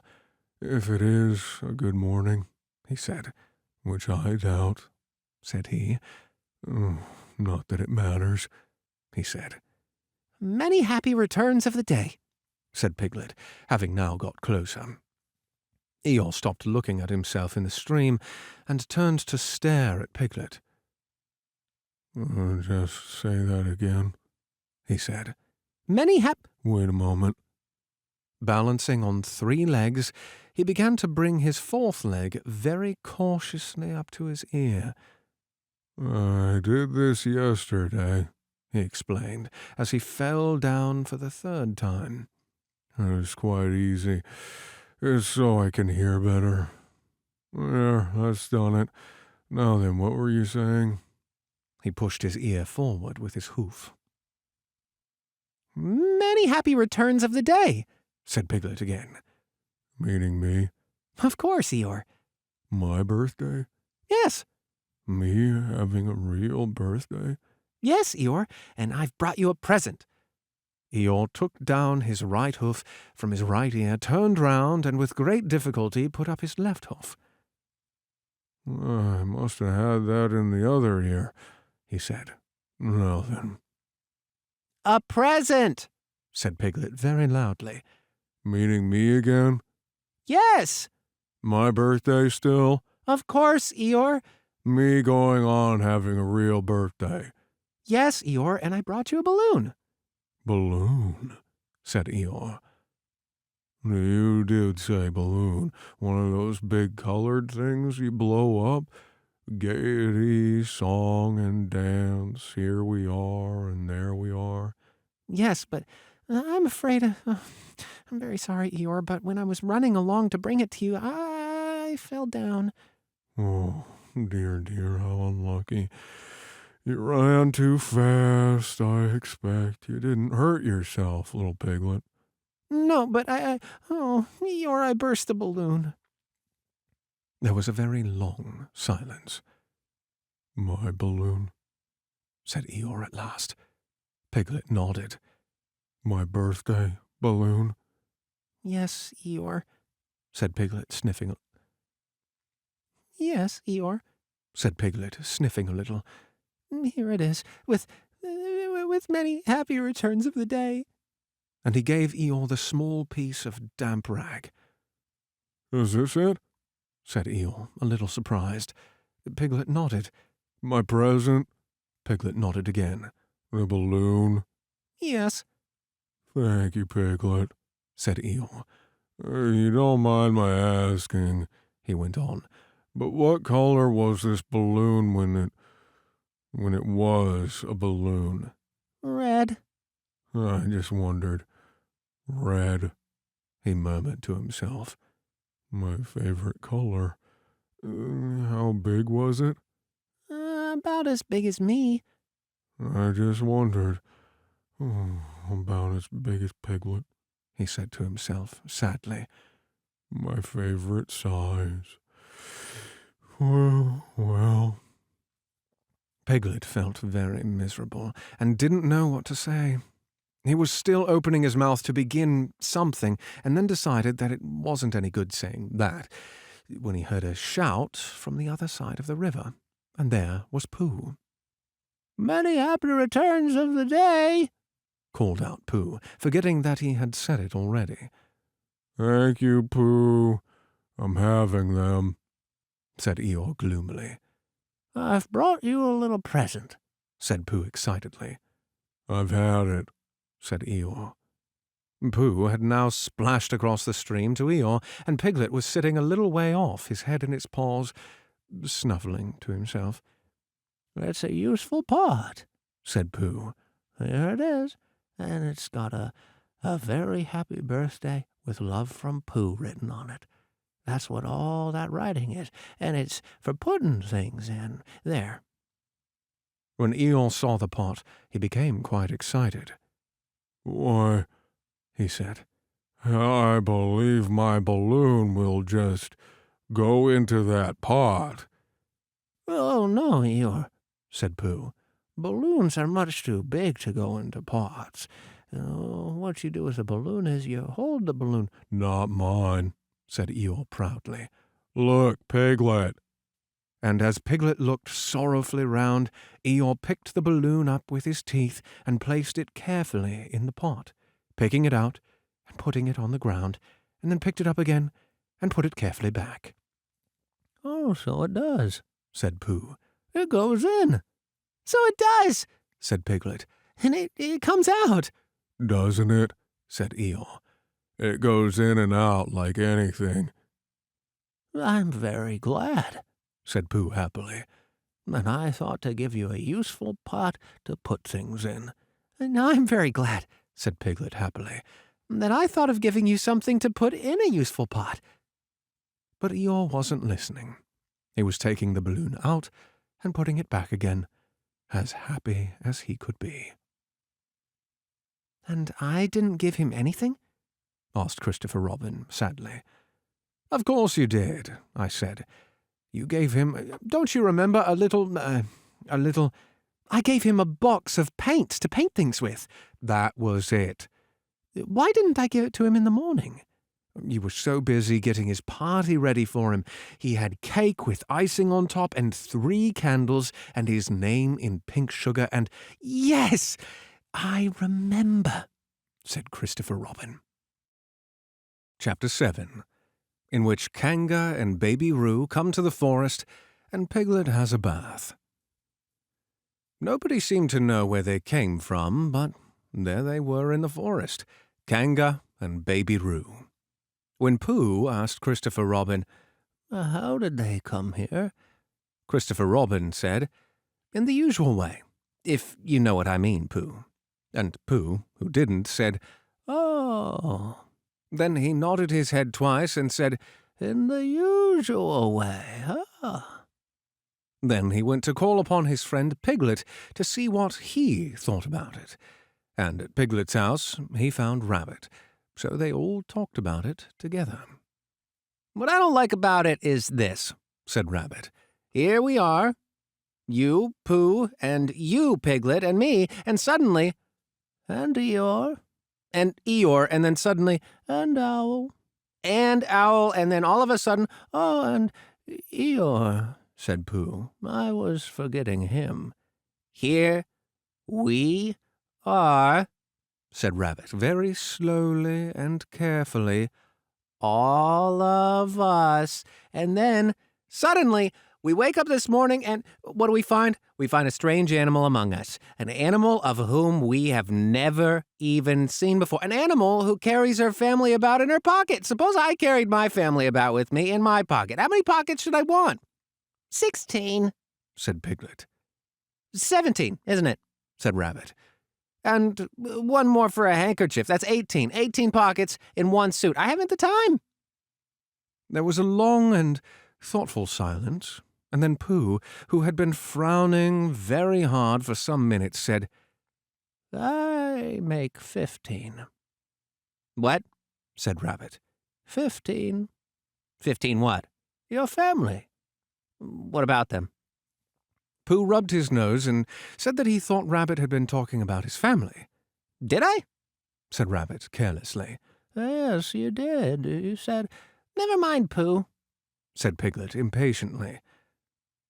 "The question is, what are we going to do about Kanga?" "Oh, I see," said Pooh. "The best way," said Rabbit, "would be this. The best way would be to steal Baby Roo and hide him. And then when Kanga says, 'Where's Baby Roo?' we say, 'Aha!'" "Aha!" said Pooh, practicing. "Aha! Aha! Of course, he went on, we could say, aha, even if we hadn't stolen Baby Roo. Pooh, said Rabbit kindly, you haven't any brain. No, said Pooh humbly. We say aha so Kanga knows that we know where Baby Roo is. Aha means we'll tell you where Baby Roo is if you promise to go away from the forest and never come back. Now, don't talk while I think. Pooh went to a corner and tried saying aha in that sort of voice. Sometimes it seems... Pooh went into a corner and tried saying aha in that sort of voice. Sometimes it seemed to him that it didn't mean what Rabbit said, and sometimes it seemed to him that it did. I suppose it's just practice, he thought. I wonder if Kanga will have to practice too so as to understand it. It's just one thing, said Piglet, fidgeting a bit. I was just talking to Christopher Robin, and he said that a kanga is generally regarded as one of the fiercer animals. I'm not frightened of fierce animals in the ordinary way, but it is well known that if one of the fiercer animals is deprived of its young, it becomes as fierce as two of the fiercer animals, which case, aha, is perhaps a foolish thing to say. Piglet, said Rabbit, taking out a pencil and licking the end of it. You haven't any pluck. It's hard to be brave, said Piglet, sniffing slightly, when you're only a very small animal. Rabbit, who had begun to write very busily, looked up and said, It is because you are a very small animal that you will be useful in the adventure before us. Piglet was so excited at the idea of being useful that he forgot to be frightened any more, and when Rabbit went on to say that kangas were only fierce during the winter months, being at other times of an affectionate disposition, he could hardly sit still. He was so eager to begin being useful at once. Oh, what about me? Said Pooh sadly. I suppose I shan't be useful? Never mind, Pooh, said Piglet comfortingly. Another time, perhaps. Without Pooh, said Rabbit solemnly as he sharpened his pencil, the adventure would be impossible. Oh, said Piglet, and tried to not look disappointed. But Pooh went into a corner of the room and said proudly to himself, Impossible without me, that sort of bear. Now listen, all of you, said Rabbit, when he had finished writing, and Pooh and Piglet sat listening very eagerly with their mouths open. This is what Rabbit read out. Plan to capture Baby Roo. 1. General remarks. Kanga runs faster than any of us, even me. 2. More general remarks. Kanga never takes her eyes off Baby Roo, except when he's safely buttoned up in her pocket. 3. Therefore, if we are to capture Baby Roo, we must get a long start, because Kanga runs faster than any of us, even me. C1. 4. A thought. If Roo had jumped out of Kanga's pocket and Piglet had jumped in, Kanga wouldn't know the difference because Piglet is a very small animal. 5. Like Roo. 6. But Kanga would have to be looking the other way first so as not to see Piglet jumping in. 7. C2. 8. Another thought. But if Pooh was talking to her very excitedly, she might look the other way for a moment. 9, and then I could run away with Roo. 10, quickly. 11, and Kanga wouldn't discover the difference until afterwards. Well, Rabbit read this out proudly, and for a little while after he had read it, nobody said anything. And then Piglet, who had been opening and shutting his mouth without making any noise, managed to say, very huskily, And afterwards? How do you mean? When Kanga does discover the difference. Then we say, aha. All three of us? Yes. Oh! Why, what's the trouble, Piglet? Nothing, said Piglet. As long as we all three say it. As long as we all three say it, said Piglet. I don't mind, he said. But I shouldn't care to say aha by myself. It wouldn't sound nearly so well. By the way, he said, you are quite sure about what you said about the winter months? The winter months? Yes, only being fierce in the winter months. Oh, yes, that's all right. Well, Pooh, you see what you have to do? No, said Pooh Bear. Not yet, he said. What do I do? Well, you just have to talk very hard to Kanga so she doesn't notice anything. Oh, what about? Anything you like. You mean like telling her a little bit of poetry or something? That's it, said Rabbit. Splendid. Now, come along. So they all went out looking for Kanga. Kanga and Roo were spending a quiet afternoon in a sandy part of the forest. Baby Roo was practicing very small jumps in the sand and falling down mouse holes and climbing out of them. And Kanga was fidgeting about and saying, Just one more jump, dear, and then we must go home. And at that moment, who should come stumping up the hill but Pooh. Oh, good afternoon, Kanga. Good afternoon, Pooh. Look at me jumping! Squeaked Roo and fell into another hole. Hello, Roo, my little fellow. We were just going home, said Kanga.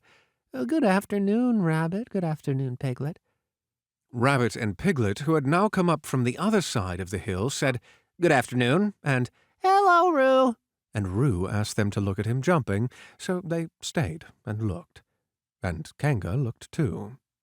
Oh, Kanga, said Pooh, after Rabbit had winked at him twice. I don't know if you're interested in poetry at all. Hardly at all, said Kanga. Oh, said Pooh. Roo dear, just one more jump, and then we must go home. There was a short silence while Roo fell down another mouse hole.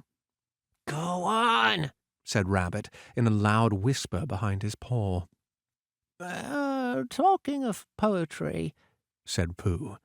I made up a little piece as I was coming along. It went like this. Now let me see.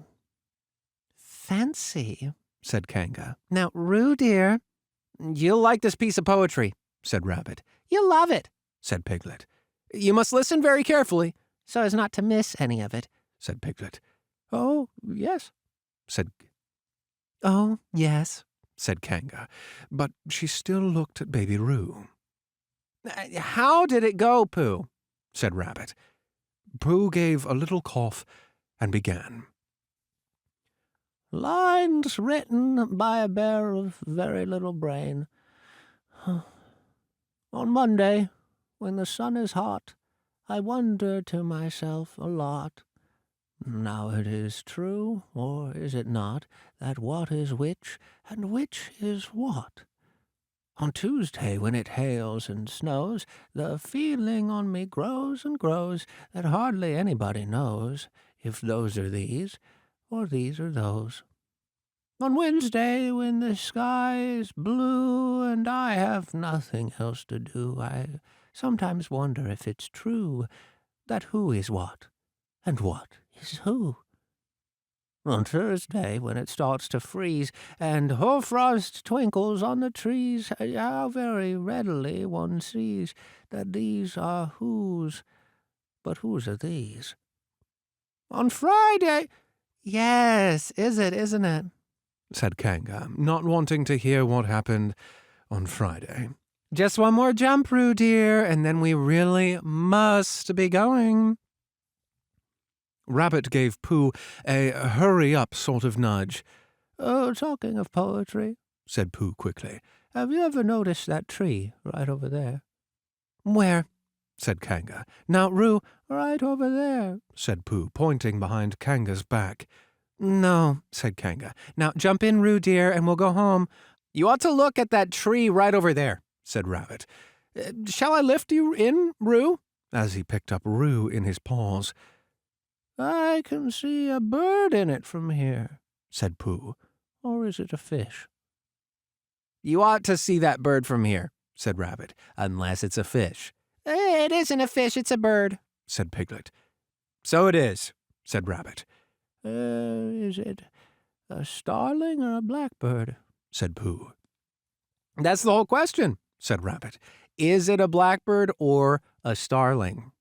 And then, at last, Kanga turned her head to look, and the moment her head was turned, Rabbit said in a loud voice, "In you go, Roo!" And in jumped Piglet into Kanga's pocket, and off scampered Rabbit, with Roo in his paws as fast as he could. "Why, where's Rabbit?" said Kanga, turning round again. "Are you all right, Roo, dear?" Piglet made a squeaky Roo noise from the bottom of Kanga's pocket. Rabbit had to go away," said Pooh. "I think he thought of something he had to go and see about suddenly." "And Piglet?" "I think Piglet thought of something at the same time, suddenly." "Well, we must be getting home," said Kanga. "Goodbye, Pooh." And in 3 large jumps, she was gone. Pooh looked after her as she went. "I wish I could jump like that," he thought. "Some can and some can't. That's how it is." But there were moments when Piglet wished that Kanga couldn't. Often when he had had a long walk home through the forest, he had wished that he were a bird. But now, he thought jerkily to himself, at the bottom of Kanga's pocket, "If this is flying, I shall never really take to it." And as he went up in the air, he said, "Ooh!" And as he came down, he said, "Ow!" And as he was saying, "Ooh, ow, ooh, ow, ooh, ow," all the way to Kanga's house. Of course, as soon as Kanga unbuttoned her pocket, she saw what had happened. Just for a moment she thought she was frightened, and then she knew she wasn't, for she felt quite sure that Christopher Robin would never let any harm happen to Roo. So she said to herself, "If they are having a joke with me, I will have a joke with them." "Now then, Roo, dear," she said, as she took Piglet out of her pocket. "Bedtime." "Aha!" said Piglet, as well as he could after his terrifying journey. But it wasn't a very good aha, and Kanga didn't seem to understand what it meant. "Bath first," said Kanga in a cheerful voice. "Aha!" said Piglet again, looking through... "Aha!" said Piglet again, looking round anxiously for the others. But the others weren't there. Rabbit was playing with Roo in his own house, and feeling more fond of him every minute. And Pooh, who had decided to be Kanga, was still at the sandy place on the top of the forest, practicing jumps. "I am not at all sure," said Kanga in a thoughtful voice, "that it wouldn't be a good idea to have a cold bath this evening. Would you like that, Roo, dear?" Piglet, who had never really been fond of baths, shuddered a long, indignant shudder, and said in as brave a voice as he could, "Kanga, I see that the time has come to speak plainly." "Funny little Roo," said Kanga, as she got the bath water ready. "I am not Roo," said Piglet loudly. "I am Piglet." "Yes, yes, dear," said Kanga soothingly. "And imitating Piglet's voice, too, so clever of him," she went on, as she took a large bar of yellow soap out of the cupboard. "What will he be doing next?" "Can't you see?" shouted Piglet. "Haven't you got eyes? Look at me!" "I am looking, Roo, dear," said Kanga, rather severely. "And you know what I told you yesterday about making faces. If you go on making faces like Piglet's, you will grow up to look like Piglet, and then think how sorry you will be. Now, then, into the bath, and don't let me have to speak to you about it again." Before he knew where he was, Piglet was in the bath, and Kanga was scrubbing him firmly with a large, lathery flannel. "Ow!" cried Piglet. "Let me out! I'm Piglet!" "Oh, don't open the mouth, dear, or soap gets in," said Kanga. "There, what did I tell you?" You did it on purpose," sputtered Piglet, as soon as he could speak again, and then accidentally had another mouthful of lathery flannel. "That's right, dear, don't say anything," said Kanga, and in another minute Piglet was out of the bath and being rubbed dry with a towel. "Now," said Kanga, "there's your medicine, and then bed." What medicine?" said Piglet. "To make you grow big and strong, dear. You don't want to grow up small and weak like Piglet, do you? Well then. At that moment there was a knock at the door. Come in. And in came Christopher Robin. Christopher Robin! Christopher Robin! Cried Piglet. Tell Kanga who I am. She keeps saying I'm Roo. I'm not Roo, am I? Christopher Robin looked at him very carefully and shook his head. You can't be Roo, he said, because I've just seen Roo playing at Rabbit's house. Well, said Kanga, fancy that. Fancy my making a mistake like that. There you are, said Piglet. I told you so. I'm Piglet. Christopher Robin shook his head again. Oh, you're not Piglet, he said. I know Piglet well, and he's quite a different colour. Piglet began to say that this was because he had just had a bath, and that he thought that perhaps he wouldn't say that, and as he opened his mouth to say something else, Kanga slipped the medicine spoon in, and then patted him on the back and told him that it was really quite a nice taste when you got used to it. I knew it wasn't Piglet, said Kanga. I wonder who it can be. Perhaps it's some relation of Pooh's, said Christopher Robin. What about a nephew or an uncle or something? Kanga agreed that this was probably what it was, and that they would have to call it by some name. I shall call it Pootle, said Christopher Robin. Henry Pootle for short. And just when it was decided, Henry Pootle wiggled out of Kanga's arms and jumped to the ground. To his great joy, Christopher Robin had left the door open. Never had Henry Pootle Piglet run so fast as he ran then, and he didn't stop running until he had got quite close to his house. But when he was 100 yards away, he stopped running and rolled the rest of the way home, so as to get his own nice, comfortable colour again. So Kanga and Roo stayed in the forest, and every Tuesday Roo spent the day with his great friend Rabbit, and every Tuesday Kanga spent the day with her great friend Pooh, teaching him to jump, and every Tuesday Piglet spent the day with his great friend Christopher Robin. So they were all happy again. Chapter 8, in which Christopher Robin leads an expedition to the North Pole. One fine day, Pooh had stumped up to the top of the forest to see if his friend Christopher Robin was interested in bears at all. At breakfast that morning, a simple meal of marmalade spread lightly over a honeycomb or two, he had suddenly thought of a new song. It began like this. Sing ho for the life of a bear. When he had got as far as this, he scratched his head and thought to himself, that's a very good start for a song, but what about the second line? He tried singing ho 2 or 3 times, but it didn't seem to help. Oh, perhaps it would be better, he thought, if I sang hi for the life of a bear. So he sang it, but it wasn't. Oh, very well then, he said. I shall sing that first line twice, and perhaps if I sing it very quickly, I shall find myself singing the 3rd and 4th lines before I have time to think of them. And that will be a good song. Now then, sing ho for the life of a bear, sing ho for the life of a bear.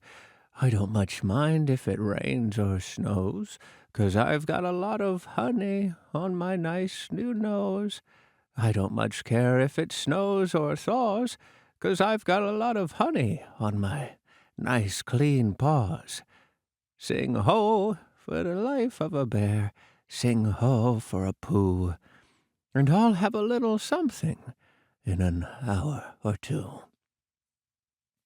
He was so pleased with this song that he sang it all the way to the top of the forest.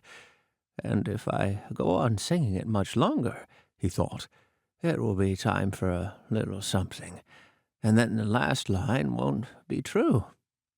So he turned it into a hum instead. Christopher Robin was sitting outside his door, putting on his big boots.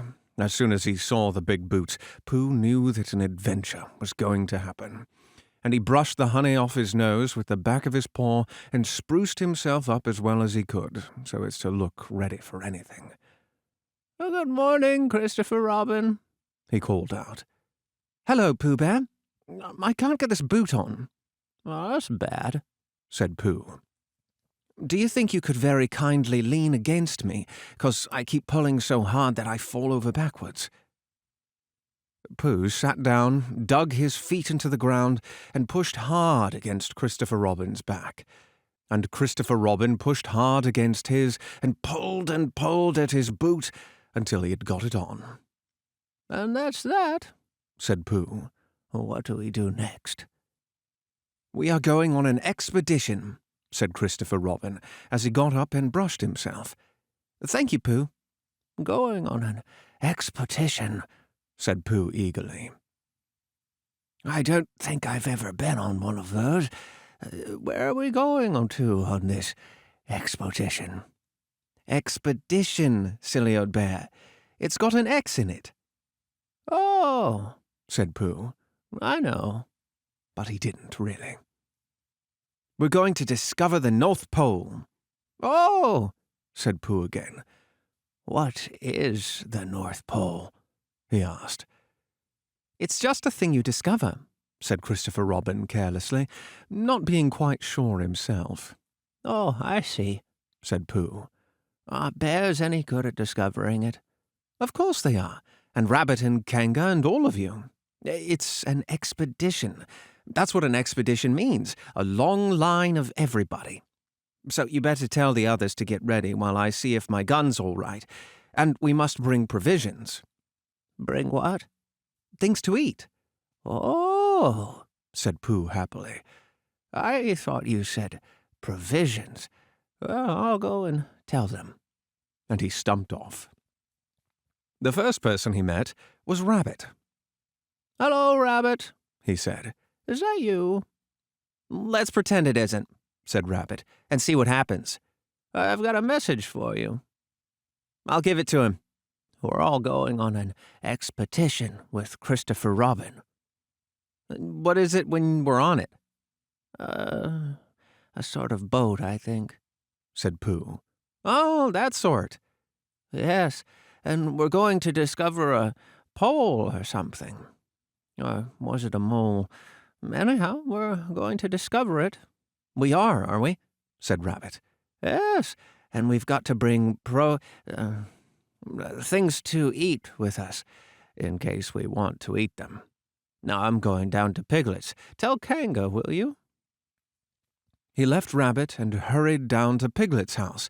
The piglet was sitting on the ground at the door of his house, blowing happily at a dandelion, and wondering whether it would be this year, next year, sometime, or never. He had just discovered that it would be never, and he was trying to remember what it was, and hoping it wasn't anything nice, when Pooh came up. Oh, Piglet, said Pooh excitedly. We're going on an expedition, all of us, with things to eat, to discover something. To discover what? Said Piglet anxiously. Oh, just something.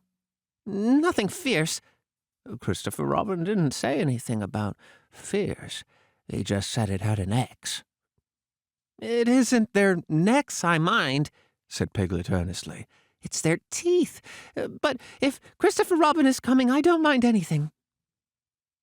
In a little while, they were all ready at the top of the forest, and the expedition started. First came Christopher Robin and Rabbit, then Piglet and Pooh, then Kanga with Roo in her pocket, and Owl, then Eeyore, and at the end, in a long line, all Rabbit's friends and relations. I didn't ask them, explained Rabbit carelessly. They just came. They always do. They can march at the end, after Eeyore. What I say, said Eeyore, is that it's unsettling. I didn't want to come on this expo, what Pooh said. I only came to oblige, but here I am, and if I'm at the end of the expo, what we're talking about, then that may let me be the end. But if every time I want to sit down for a little rest, I have to brush away half a dozen of Rabbit's smaller friends and relations first, then this isn't an expo, whatever it is, at all. It's simply a confused noise. That's what I say. I see what he all means, said Owl. If you ask me. I'm not asking anybody, said Eeyore. I'm just telling everybody. We can look for the North Pole, or we can play Here We Go Gathering Nuts in May with the end part of an ant's nest. It's all the same to me. There was a shout from the top of the line. Come on, called Christopher Robin. Come on, called Pooh and Piglet. Come on, called Owl. We're starting, said Rabbit. I must go. And he hurried off to the front of the expedition with Christopher Robin. All right, said Eeyore. We're going, only don't blame me. So off they all went to discover the pole. And as they walked, they chatted to each other of this and that, all except Pooh, who was making up a song. This is the first verse, he said to Piglet when he was ready with it. First verse of what? My song. What song? This one. Which one? Well, if you listen, Piglet, you'll hear it. How do you know I'm not listening? Pooh couldn't answer that one, so he began to sing. They all went off to discover the pole, Owl and Piglet and Rabbit and all. It's a thing you discover, as I've been told, by Owl and Piglet and Rabbit and all. Eeyore and Christopher Robin and Pooh and Rabbit's relations all went too. And where the pole was none of them knew, sing hey, for Owl and Rabbit and all. Hush, said Christopher Robin, turning round to Pooh. We're just coming to a dangerous place. Hush, said Pooh, turning round quickly to Piglet. Hush, said Piglet to Kanga. Hush, said Kanga to Owl, while Roo said, hush, hush, several times to himself very quietly. Hush, said Owl to Eeyore. Hush, said Eeyore in a terrible voice to all Rabbit's friends and relations, and hush they said hastily to each other all down the line until it got to the last one of all. And the last and the smallest friends and relations was so upset to find that the whole expedition was saying hush to him that he buried himself head downwards in a crack in the ground and stayed there for 2 days until the danger was over, and then went home in a great hurry and lived quietly with his aunt ever afterwards. His name was Alexander Beetle.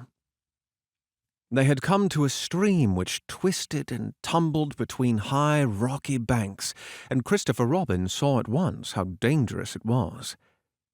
It's just the place, he explained, for an ambush. What sort of bush? Whispered Pooh to Piglet. A gorse bush. My dear Pooh, said Owl in a superior way. Don't you know what an ambush is? Owl, said Piglet, looking round at him severely. Pooh's whisper was perfectly private whisper. There was no need. An ambush, said Owl, is a sort of surprise. So it's a gorse bush sometimes, said Pooh. An ambush, as I was about to explain to Pooh, said Piglet, is a sort of surprise. If people jump out at you suddenly, that's an ambush, said Owl. It's an ambush, Pooh, when people jump out at you suddenly, explained Piglet. Pooh, who now knew what an ambush was, said that a gorse bush had sprung at him suddenly one day when he fell off a tree, and he had taken 6 days to get all the prickles out of himself.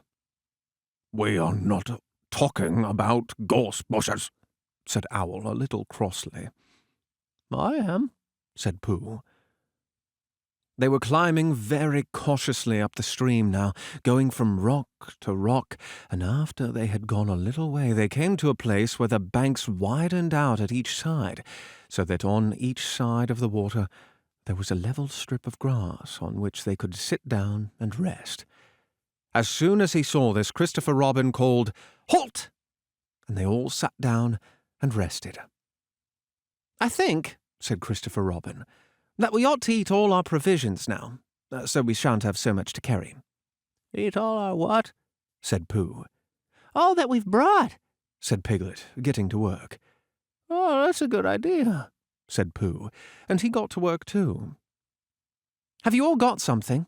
asked Christopher Robin, with his mouth full. "All except me," said Eeyore, "as usual." He looked round at them in his melancholy way. "I suppose none of you are sitting on a thistle by any chance?" "I believe I am," said Pooh. "Oh, He got up and looked behind him. yes, I was. I thought so." "Thank you, Pooh. If you've quite finished with it." He moved across to Pooh's place and began to eat. It don't do them any good, sitting on 'em," he went on as he looked up, munching. "Takes all the life out of 'em. Remember that another time, all of you. A little consideration, a little thought for others makes all the difference." As soon as he had finished his lunch, Christopher Robin whispered to Rabbit, and Rabbit said, "Yes, yes, of course," and they walked a little way up the stream together. "I didn't want the others to hear," said Christopher Robin. "Quite so," said Rabbit, looking important. I wondered, it's only... Rabbit, I suppose you don't know. What does the North Pole look like?" "Well," said Rabbit, stroking his whiskers, now you're asking me. "I did know once, only I've sort of forgotten," said Christopher Robin carelessly. "Yeah, it's a funny thing," said Rabbit. "but I've sort of forgotten too, although I did know once." "I suppose it's just a pole stuck in the ground?" "Sure to be a pole," said Rabbit. "because of calling it a pole. And if it's a pole, well, I should think it would be sticking in the ground, shouldn't you? Because there'd be nowhere else to stick it." "Yes, that's what I thought." "The only thing," said Rabbit, "is where is it sticking?" "That's what we're looking for," said Christopher Robin. They went back to the others. Piglet was lying on his back, sleeping peacefully. Roo was washing his face and paws in the stream, while Kanga explained to everybody proudly that this was the first time he had ever washed his face himself, and Owl was telling Kanga an interesting anecdote full of long words like encyclopedia and rhododendron, to which Kanga wasn't listening. "I don't hold with all this washing," grumbled Eeyore. "This modern behind-the-ears nonsense. What do you think, Pooh?"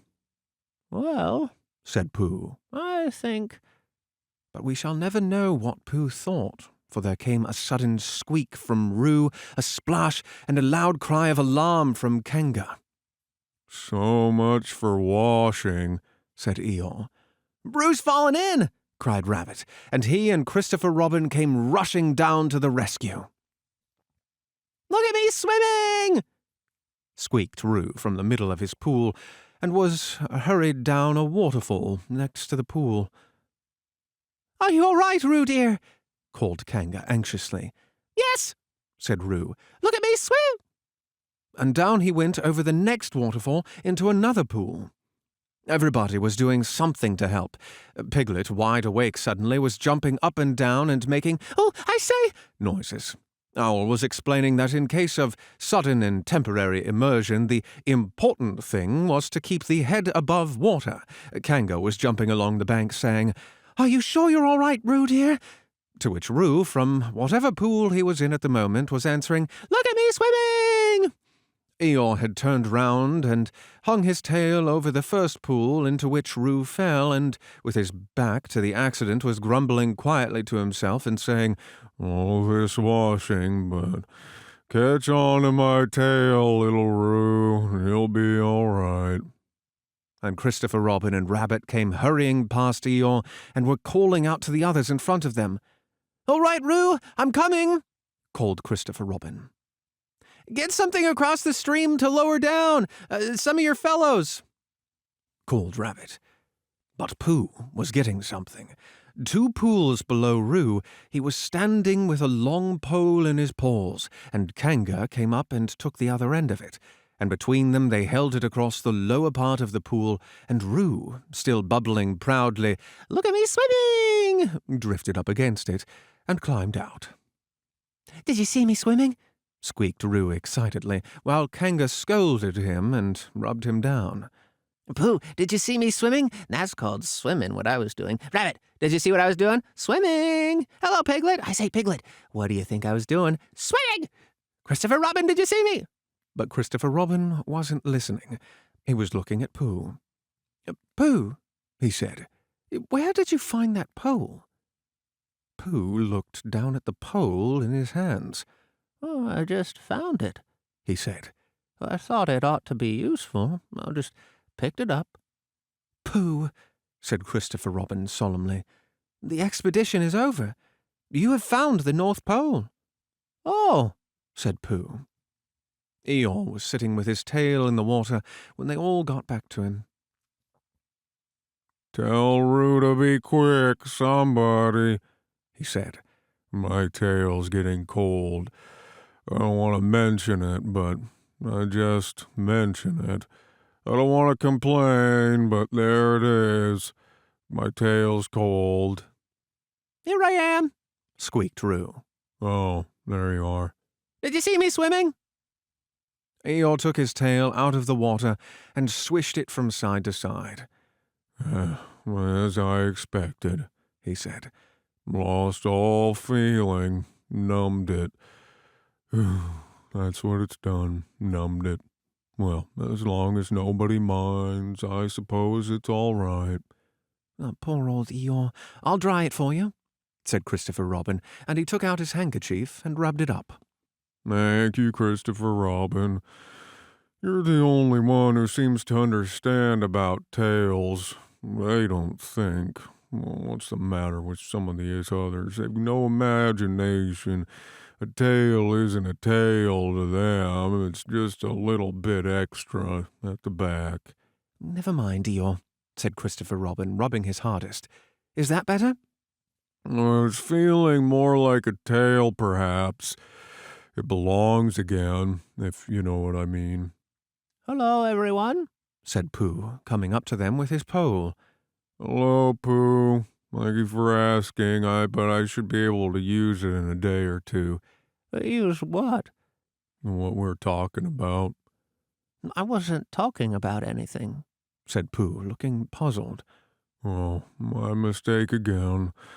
I thought you were saying how sorry you were about my tail being all numb. And could you do anything to help?" No, said Pooh. that wasn't me," he said. He thought for a little and then suggested helpfully, "Oh, perhaps it was somebody else." "Well, thank him for me when you see him." Pooh looked anxiously at Christopher Robin. "Pooh's found the North Pole," said Christopher Robin. "Isn't that lovely?" Pooh looked modestly down. "Is that it?" said Eeyore. "Yes," said Christopher Robin. "Is that what we were looking for?" "Yes," said Pooh. "Oh," said Eeyore. "Well, anyhow, it didn't rain," he said. They stuck the pole in the ground and Christopher Robin tied a message to it. "North Pole. Discovered by Pooh. Pooh found it." Then they all went home again, and I think, but I'm not quite sure, that Roo had a hot bath and went straight to bed. But Pooh went back to his own house and, feeling very proud of what he had done, had a little something to revive himself. Chapter 9, in which Piglet is entirely surrounded by water. It rained and it rained and it rained. Piglet told himself that never in all his life, and he was goodness knows how old, 3, was it, or 4? Never had he seen so much rain? Days and days and days. If only, he thought, as he looked out of the window, I had been in Pooh's house or Christopher Robin's house or Rabbit's house when it began to rain. Oh, then I should have had company all this time instead of being here all alone with nothing to do except wonder when it will stop. And he imagined himself with Pooh saying, Did you ever see so much rain, Pooh? And Pooh saying, Isn't it awful, Piglet? And Piglet saying, I wonder how it is over at Christopher Robin's way. And Pooh saying, I should think poor old Rabbit is about flooded out by this time. It would have been jolly to talk like this, and really it wasn't much good having anything exciting like floods if you couldn't share them with somebody. For it was rather exciting. The little dry ditches in which Piglet had nosed about so often had become streams. The little streams across which he had splashed were rivers, and the river between whose steep banks they had played so happily had sprawled out of its own bed and was taking up so much room everywhere that Piglet was beginning to wonder whether it would be coming into his bed soon. Well, it's a little anxious, he said to himself, to be a very small animal entirely surrounded by water. Christopher Robin and Pooh could escape by climbing trees, and Kanga could escape by jumping, and Rabbit could escape it by burrowing, and Owl could escape by flying, and Ear could escape by making a loud noise until rescued. And here I am, surrounded by water, and I can't do anything. It went on raining, and every day the water got a little higher, until now it was nearly up to Piglet's window, and still he hadn't done anything. Oh, there's Pooh, he thought to himself. Pooh hasn't much brain, but he never comes to any harm. He does silly things, and they turn out all right. There's Owl. Owl hasn't exactly got a brain, but he knows things. He would know the right thing to do when surrounded by water. Oh, there's Rabbit. He hasn't learned in books, but he can always think of a clever plan. There's Kanga. She isn't clever, Kanga isn't, but she would be so anxious about Roo that she would do a good thing to do without thinking about it. And then there's Eeyore. And Eeyore's so miserable anyhow, he wouldn't mind about this. Oh, but I wonder what Christopher Robin would do. Then suddenly he remembered a story in which Christopher Robin had told him about a man on a desert island who had written something in a bottle and thrown it in the sea. And Piglet thought that if he wrote something in a bottle and threw it in the water, perhaps somebody would come and rescue him. He left the window and began to search his house. All of it wasn't under water, and at last he found a pencil and a small piece of dry paper and a bottle with a cork in it, and he wrote on one side of his paper, Help! Piglet. Me. And on the other side, It's me, Piglet. Help! Help! Then he put the paper in the bottle, and he corked the bottle up as tightly as he could, and he leant out of his window as far as he could lean without falling in, and he threw the bottle as far as he could throw. Splash!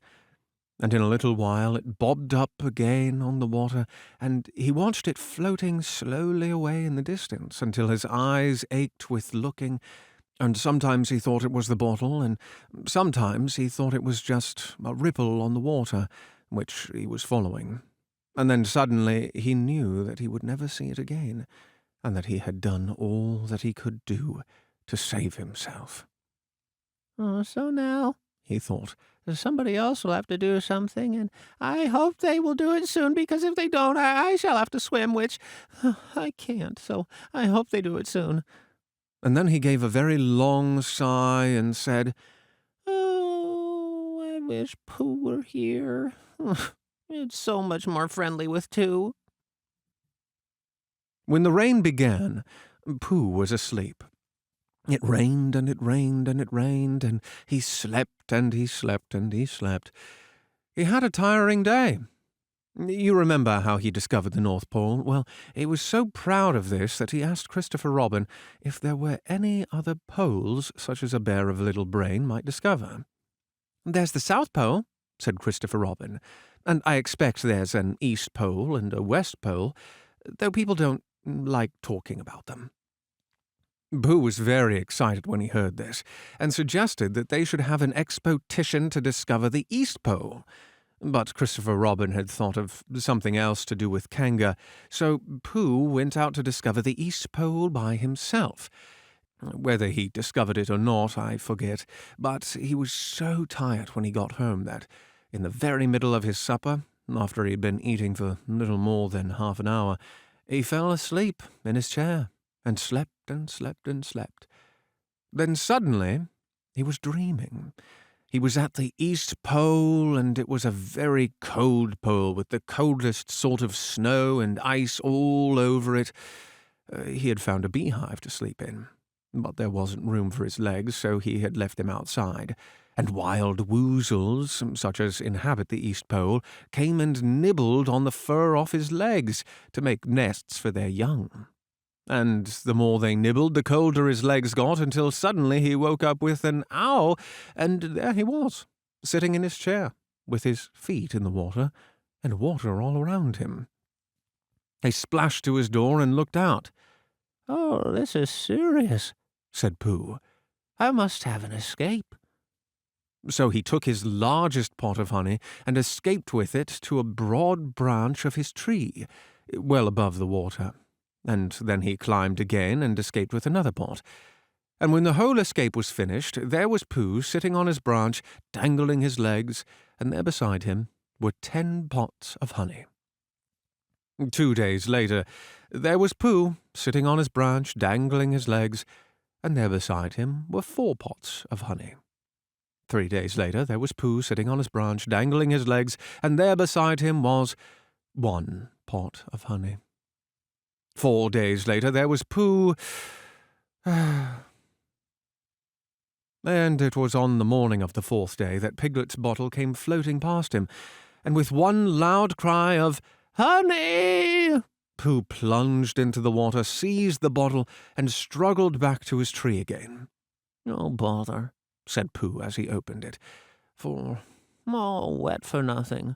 What's that bit of paper doing?" He took it out and looked at it. "Oh, it's a message," he said to himself. "That's what it is. And that letter is a P, and so is that, and so is that, and P means Pooh, so it's a very important message to me, and I can't read it. I must find Christopher Robin or Owl or Piglet, one of those clever readers who can read things, and they will tell me what this message means. Only I can't swim. Oh, bother." Then he had an idea, and I think that for a bear of very little brain, it was a good idea. He said to himself, "If a bottle can float, then a jar can float, and if a jar floats, I can sit on the top of it, if it's a very big jar." He took out his biggest jar and corked it up. "All boats have to have a name," he said, "so I shall call mine the Floating Bear." And with these words he dropped his boat into the water and jumped in after it. For a little while, Pooh and the Floating Bear were uncertain as to which of them was meant to be on the top, but after trying 1 or 2 different positions, they settled down with the Floating Bear underneath and Pooh triumphantly astride it, paddling vigorously with his feet. Christopher Robin lived at the very top of the forest. It rained and it rained and it rained, but the water couldn't come up to his house. It was rather jolly to look down into the valleys and see the water all round him, but it rained so hard that he stayed indoors most of the time and thought about things. Every morning he went out with his umbrella and put a stick in the place where the water had come up to. And every next morning he went out and couldn't see his stick any more. So he put another stick in its place where the water came up to, and then he walked home again, and each morning he had a shorter way to walk than he had the morning before. On the morning of the 5th day, he saw the water all round him, and knew that for the first time in his life he was on a real island, which was very exciting. It was on this morning that Owl came flying over the water to say, "How do you do?" to his friend Christopher Robin. "I say, Owl," said Christopher Robin, "isn't this fun? I'm on an island." "The atmospheric conditions have been very unfavorable lately," said Owl. "The what?" "It has been raining," explained Owl. "Yes," said Christopher Robin, "it has." "The flood level has reached an unprecedented height." "The who?" "There's a lot of water about," explained Owl. "Yes," said Christopher Robin, "there is." "However, the prospects are rapidly becoming more favorable. At any moment." "Have you seen Pooh?" "No. At any moment." "I hope he's all right," said Christopher Robin. "I've been wondering about him. I expect Piglet's with him. Do you think they're all right, Owl?" "I expect so. You see, at any moment." Do go and see, Owl, because Pooh hasn't got very much brain, and he might do something silly, and I do love him so, Owl. Do you see, Owl?" "That's all right," said Owl. "I'll go back directly." And he flew off. In a little while he was back again. "Pooh isn't there," he said. "Not there?" "He has been there. He's sitting on a branch of his tree outside his house with 9 pots of honey. But he isn't there now." "Oh, Pooh," cried Christopher Robin, "where are you?" "Here I am," said a growly voice behind him. "Pooh!" They rushed into each other's arms. "How did you get here, Pooh?" asked Christopher Robin when he was ready to talk again. "On my boat," said Pooh proudly.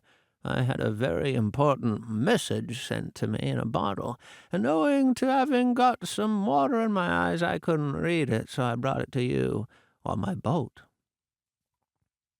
With these proud words he gave Christopher Robin the message. "But it's from Piglet," cried Christopher Robin as he read it. "Oh, is there anything about Pooh in it?" asked Bear, looking over his shoulder. Christopher Robin read the message aloud. "Oh, are those peas Piglets? Oh, I thought they were Poohs." "We must rescue him at once. I thought he was with you, Pooh. Owl, could you rescue him on your back?" "I don't think so," said Owl, after grave thought. "It is doubtful if the necessary dorsal muscles—" "Then would you fly to him at once and say that rescue is coming, and Pooh and I will think of a rescue and come as quick as ever we can? Don't talk, Owl. Go on quick." And still thinking of something to say, Owl flew off. "Now then, Pooh," said Christopher Robin, "where's your boat?" "I ought to say," explained Pooh, as they walked down to the shore of the island, "that it isn't an ordinary sort of boat. Now, sometimes it's a boat, and sometimes it's more of an accident. It all depends." "Depends on what?" "On whether I'm on top of it or underneath it." "Oh, well, where is it?" "There," said Pooh, pointing proudly to the floating bear. It wasn't what Christopher Robin expected, and the more he looked at it, the more he thought what a brave and clever bear Pooh was. And the more Christopher Robin thought this, the more Pooh looked modestly down his nose and tried to pretend he wasn't. "But it's too small for 2 of us," said Christopher Robin sadly. 3 of us with Piglet." "That makes it smaller still. Oh, Pooh Bear, what shall we do?" And then this bear, Pooh Bear, Winnie the Pooh, FOP, friend of Piglet's, RC, Rabbit's companion, PD, Pole Discoverer, EC and TF, Eel's Comforter and Tail Finder.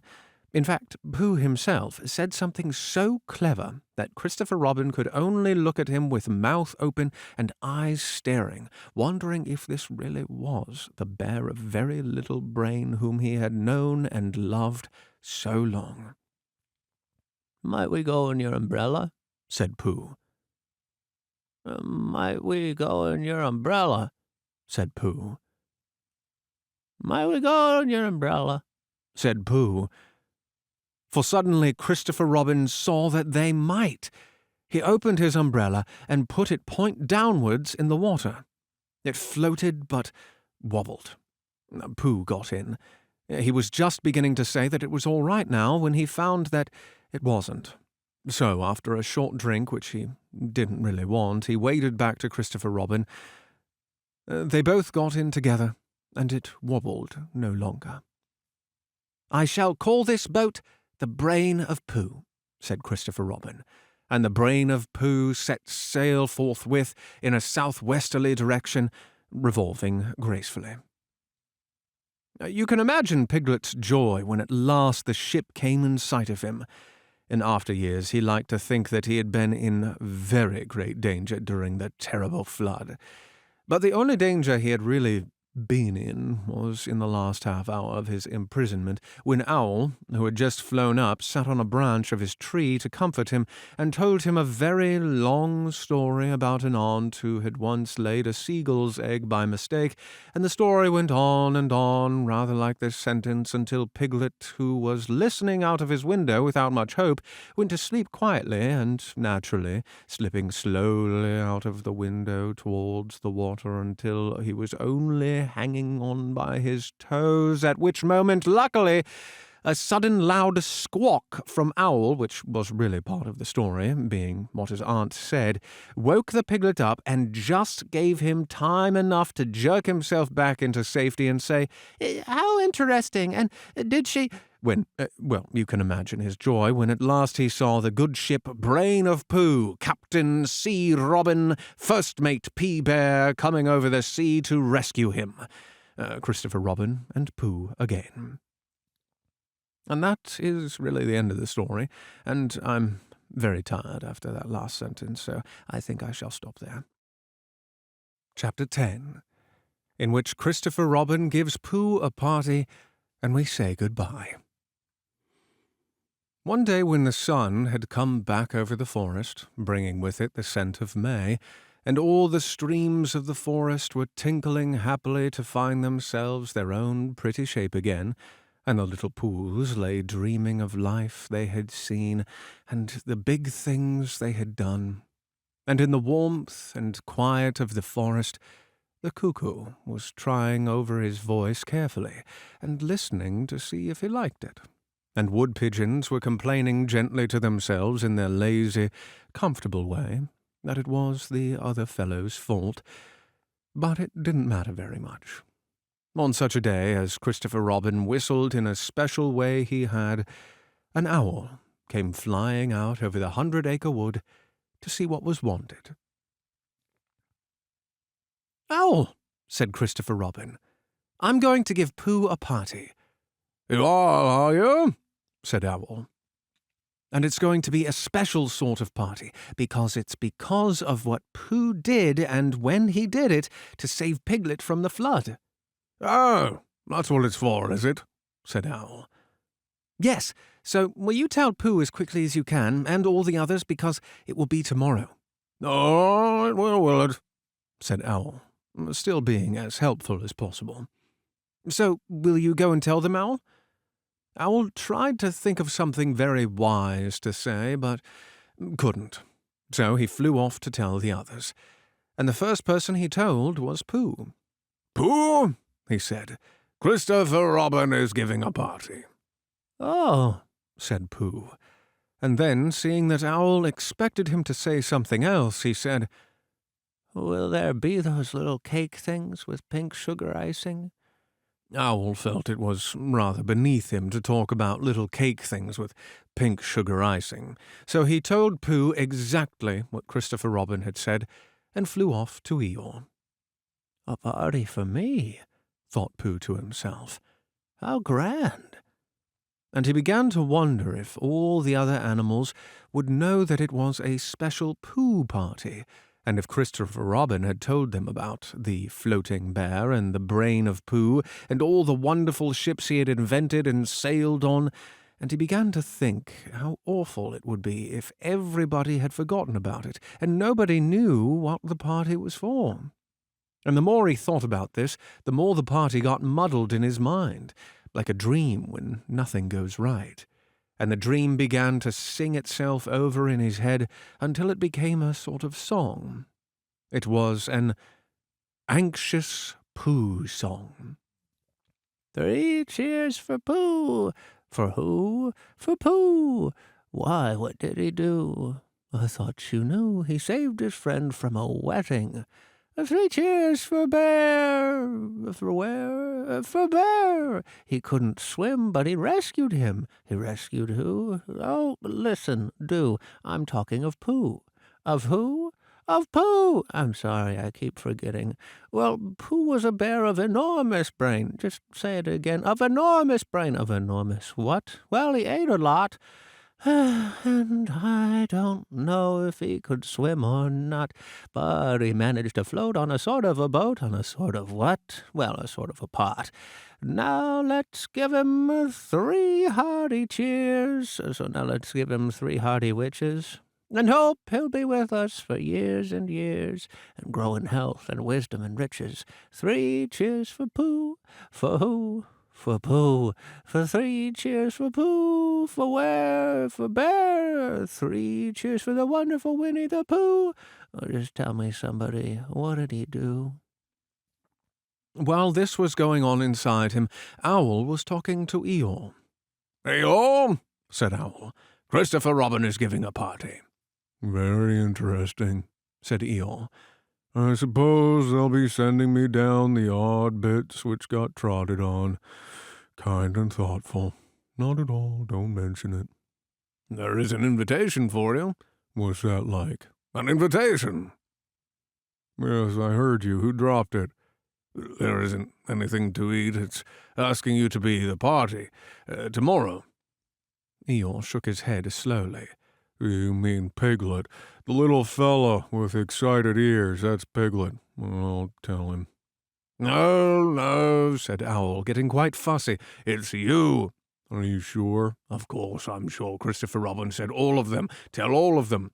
All of them, except Eeyore? All of them, said Owl sulkily. No, said Eeyore.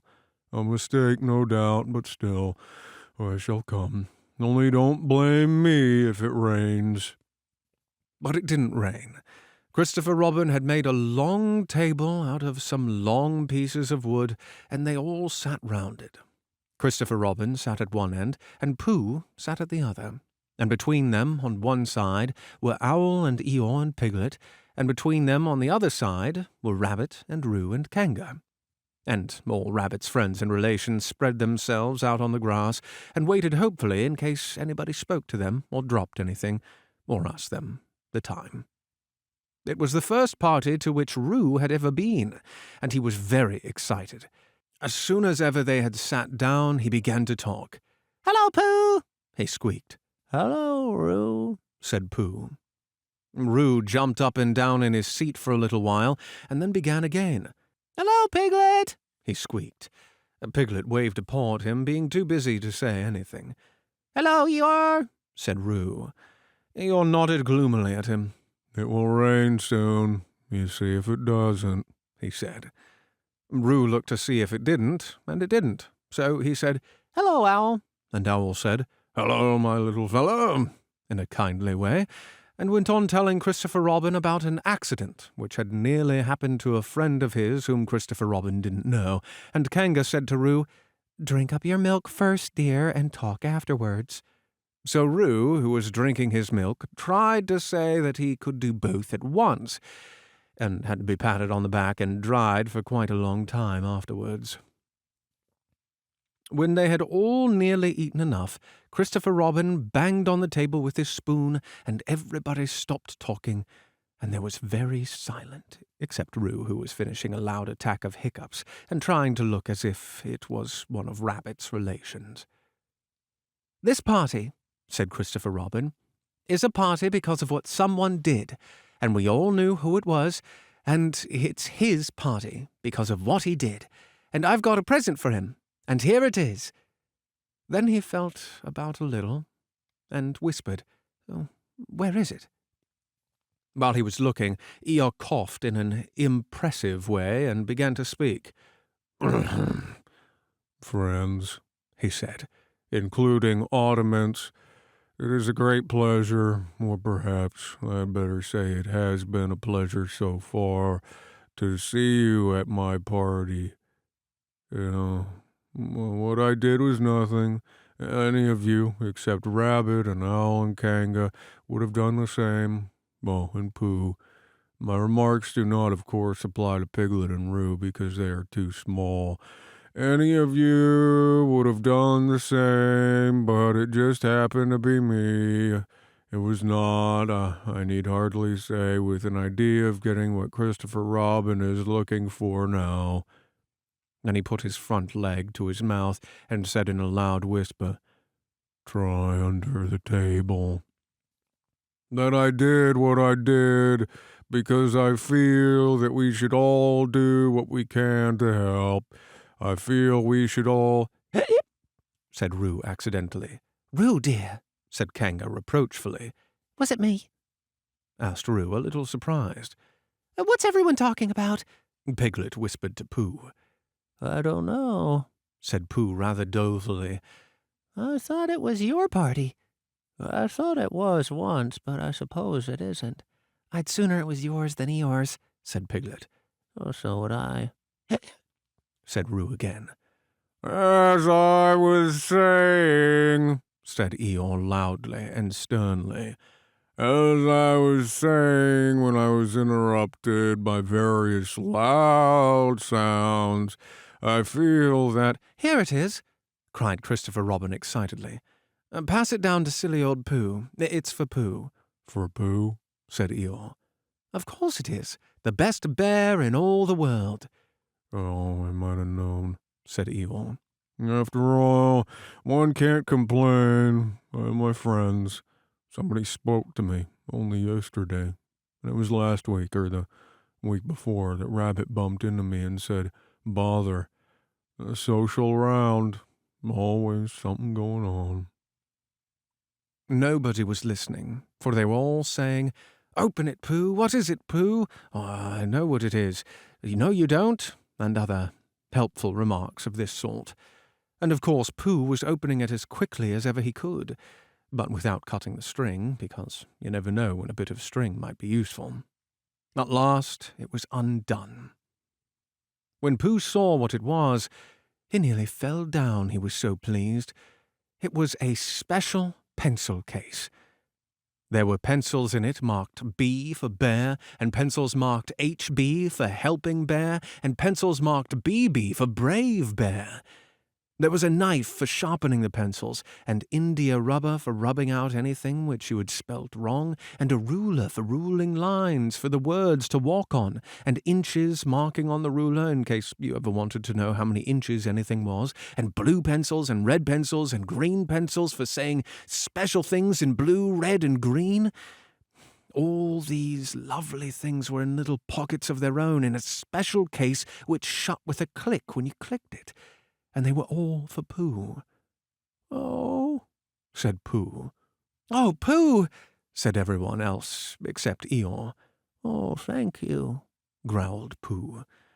But Eeyore was saying to himself, This writing business, pencils and whatnot, overrated if you ask me. Silly stuff, nothing in it. Later on, when they had all said goodbye and thank you to Christopher Robin, Pooh and Piglet walked home thoughtfully together in the golden evening, and for a long time they were silent. When you wake up in the morning, Pooh, said Piglet at last, what's the first thing you say to yourself? What's for breakfast? said Pooh. What do you say, Piglet? I say, I wonder what's going to happen exciting today, said Piglet. Pooh nodded thoughtfully. Oh, it's the same thing, he said. And what did happen? Asked Christopher Robin. When? The next morning. I don't know. Could you think and tell me in Pooh sometime? If you wanted it very much. Pooh does, said Christopher Robin. He gave a deep sigh, picked his bear up by the leg, and walked off to the door, trailing Winnie the Pooh behind him. At the door he turned and said, Coming to see me have my bath? I might, I said. Was Pooh's pencil case any better than mine? It was just the same, I said. He nodded and went out, and in a moment I heard Winnie the Pooh bump, bump, bump, going up the stairs behind him. And that's the end of that story. I hope you enjoyed it. I had a lot of fun reading this. Sometimes it's nice just to read stories that you don't often get to read aloud. So again, if you haven't had a chance yet to check out the Trevor Project, to support it, or any of the above, the links are down below in the description. It's very much appreciated. And again, if you have a story that you'd like me to check out for the next installment of this, and or an organization that you'd like me to keep in mind for future installments of Reading for Good, let me know, and I'd be happy to check it out. Anyway, lots of love to y'all. Until the next one of these, be well, and I'll see you there. Toodles.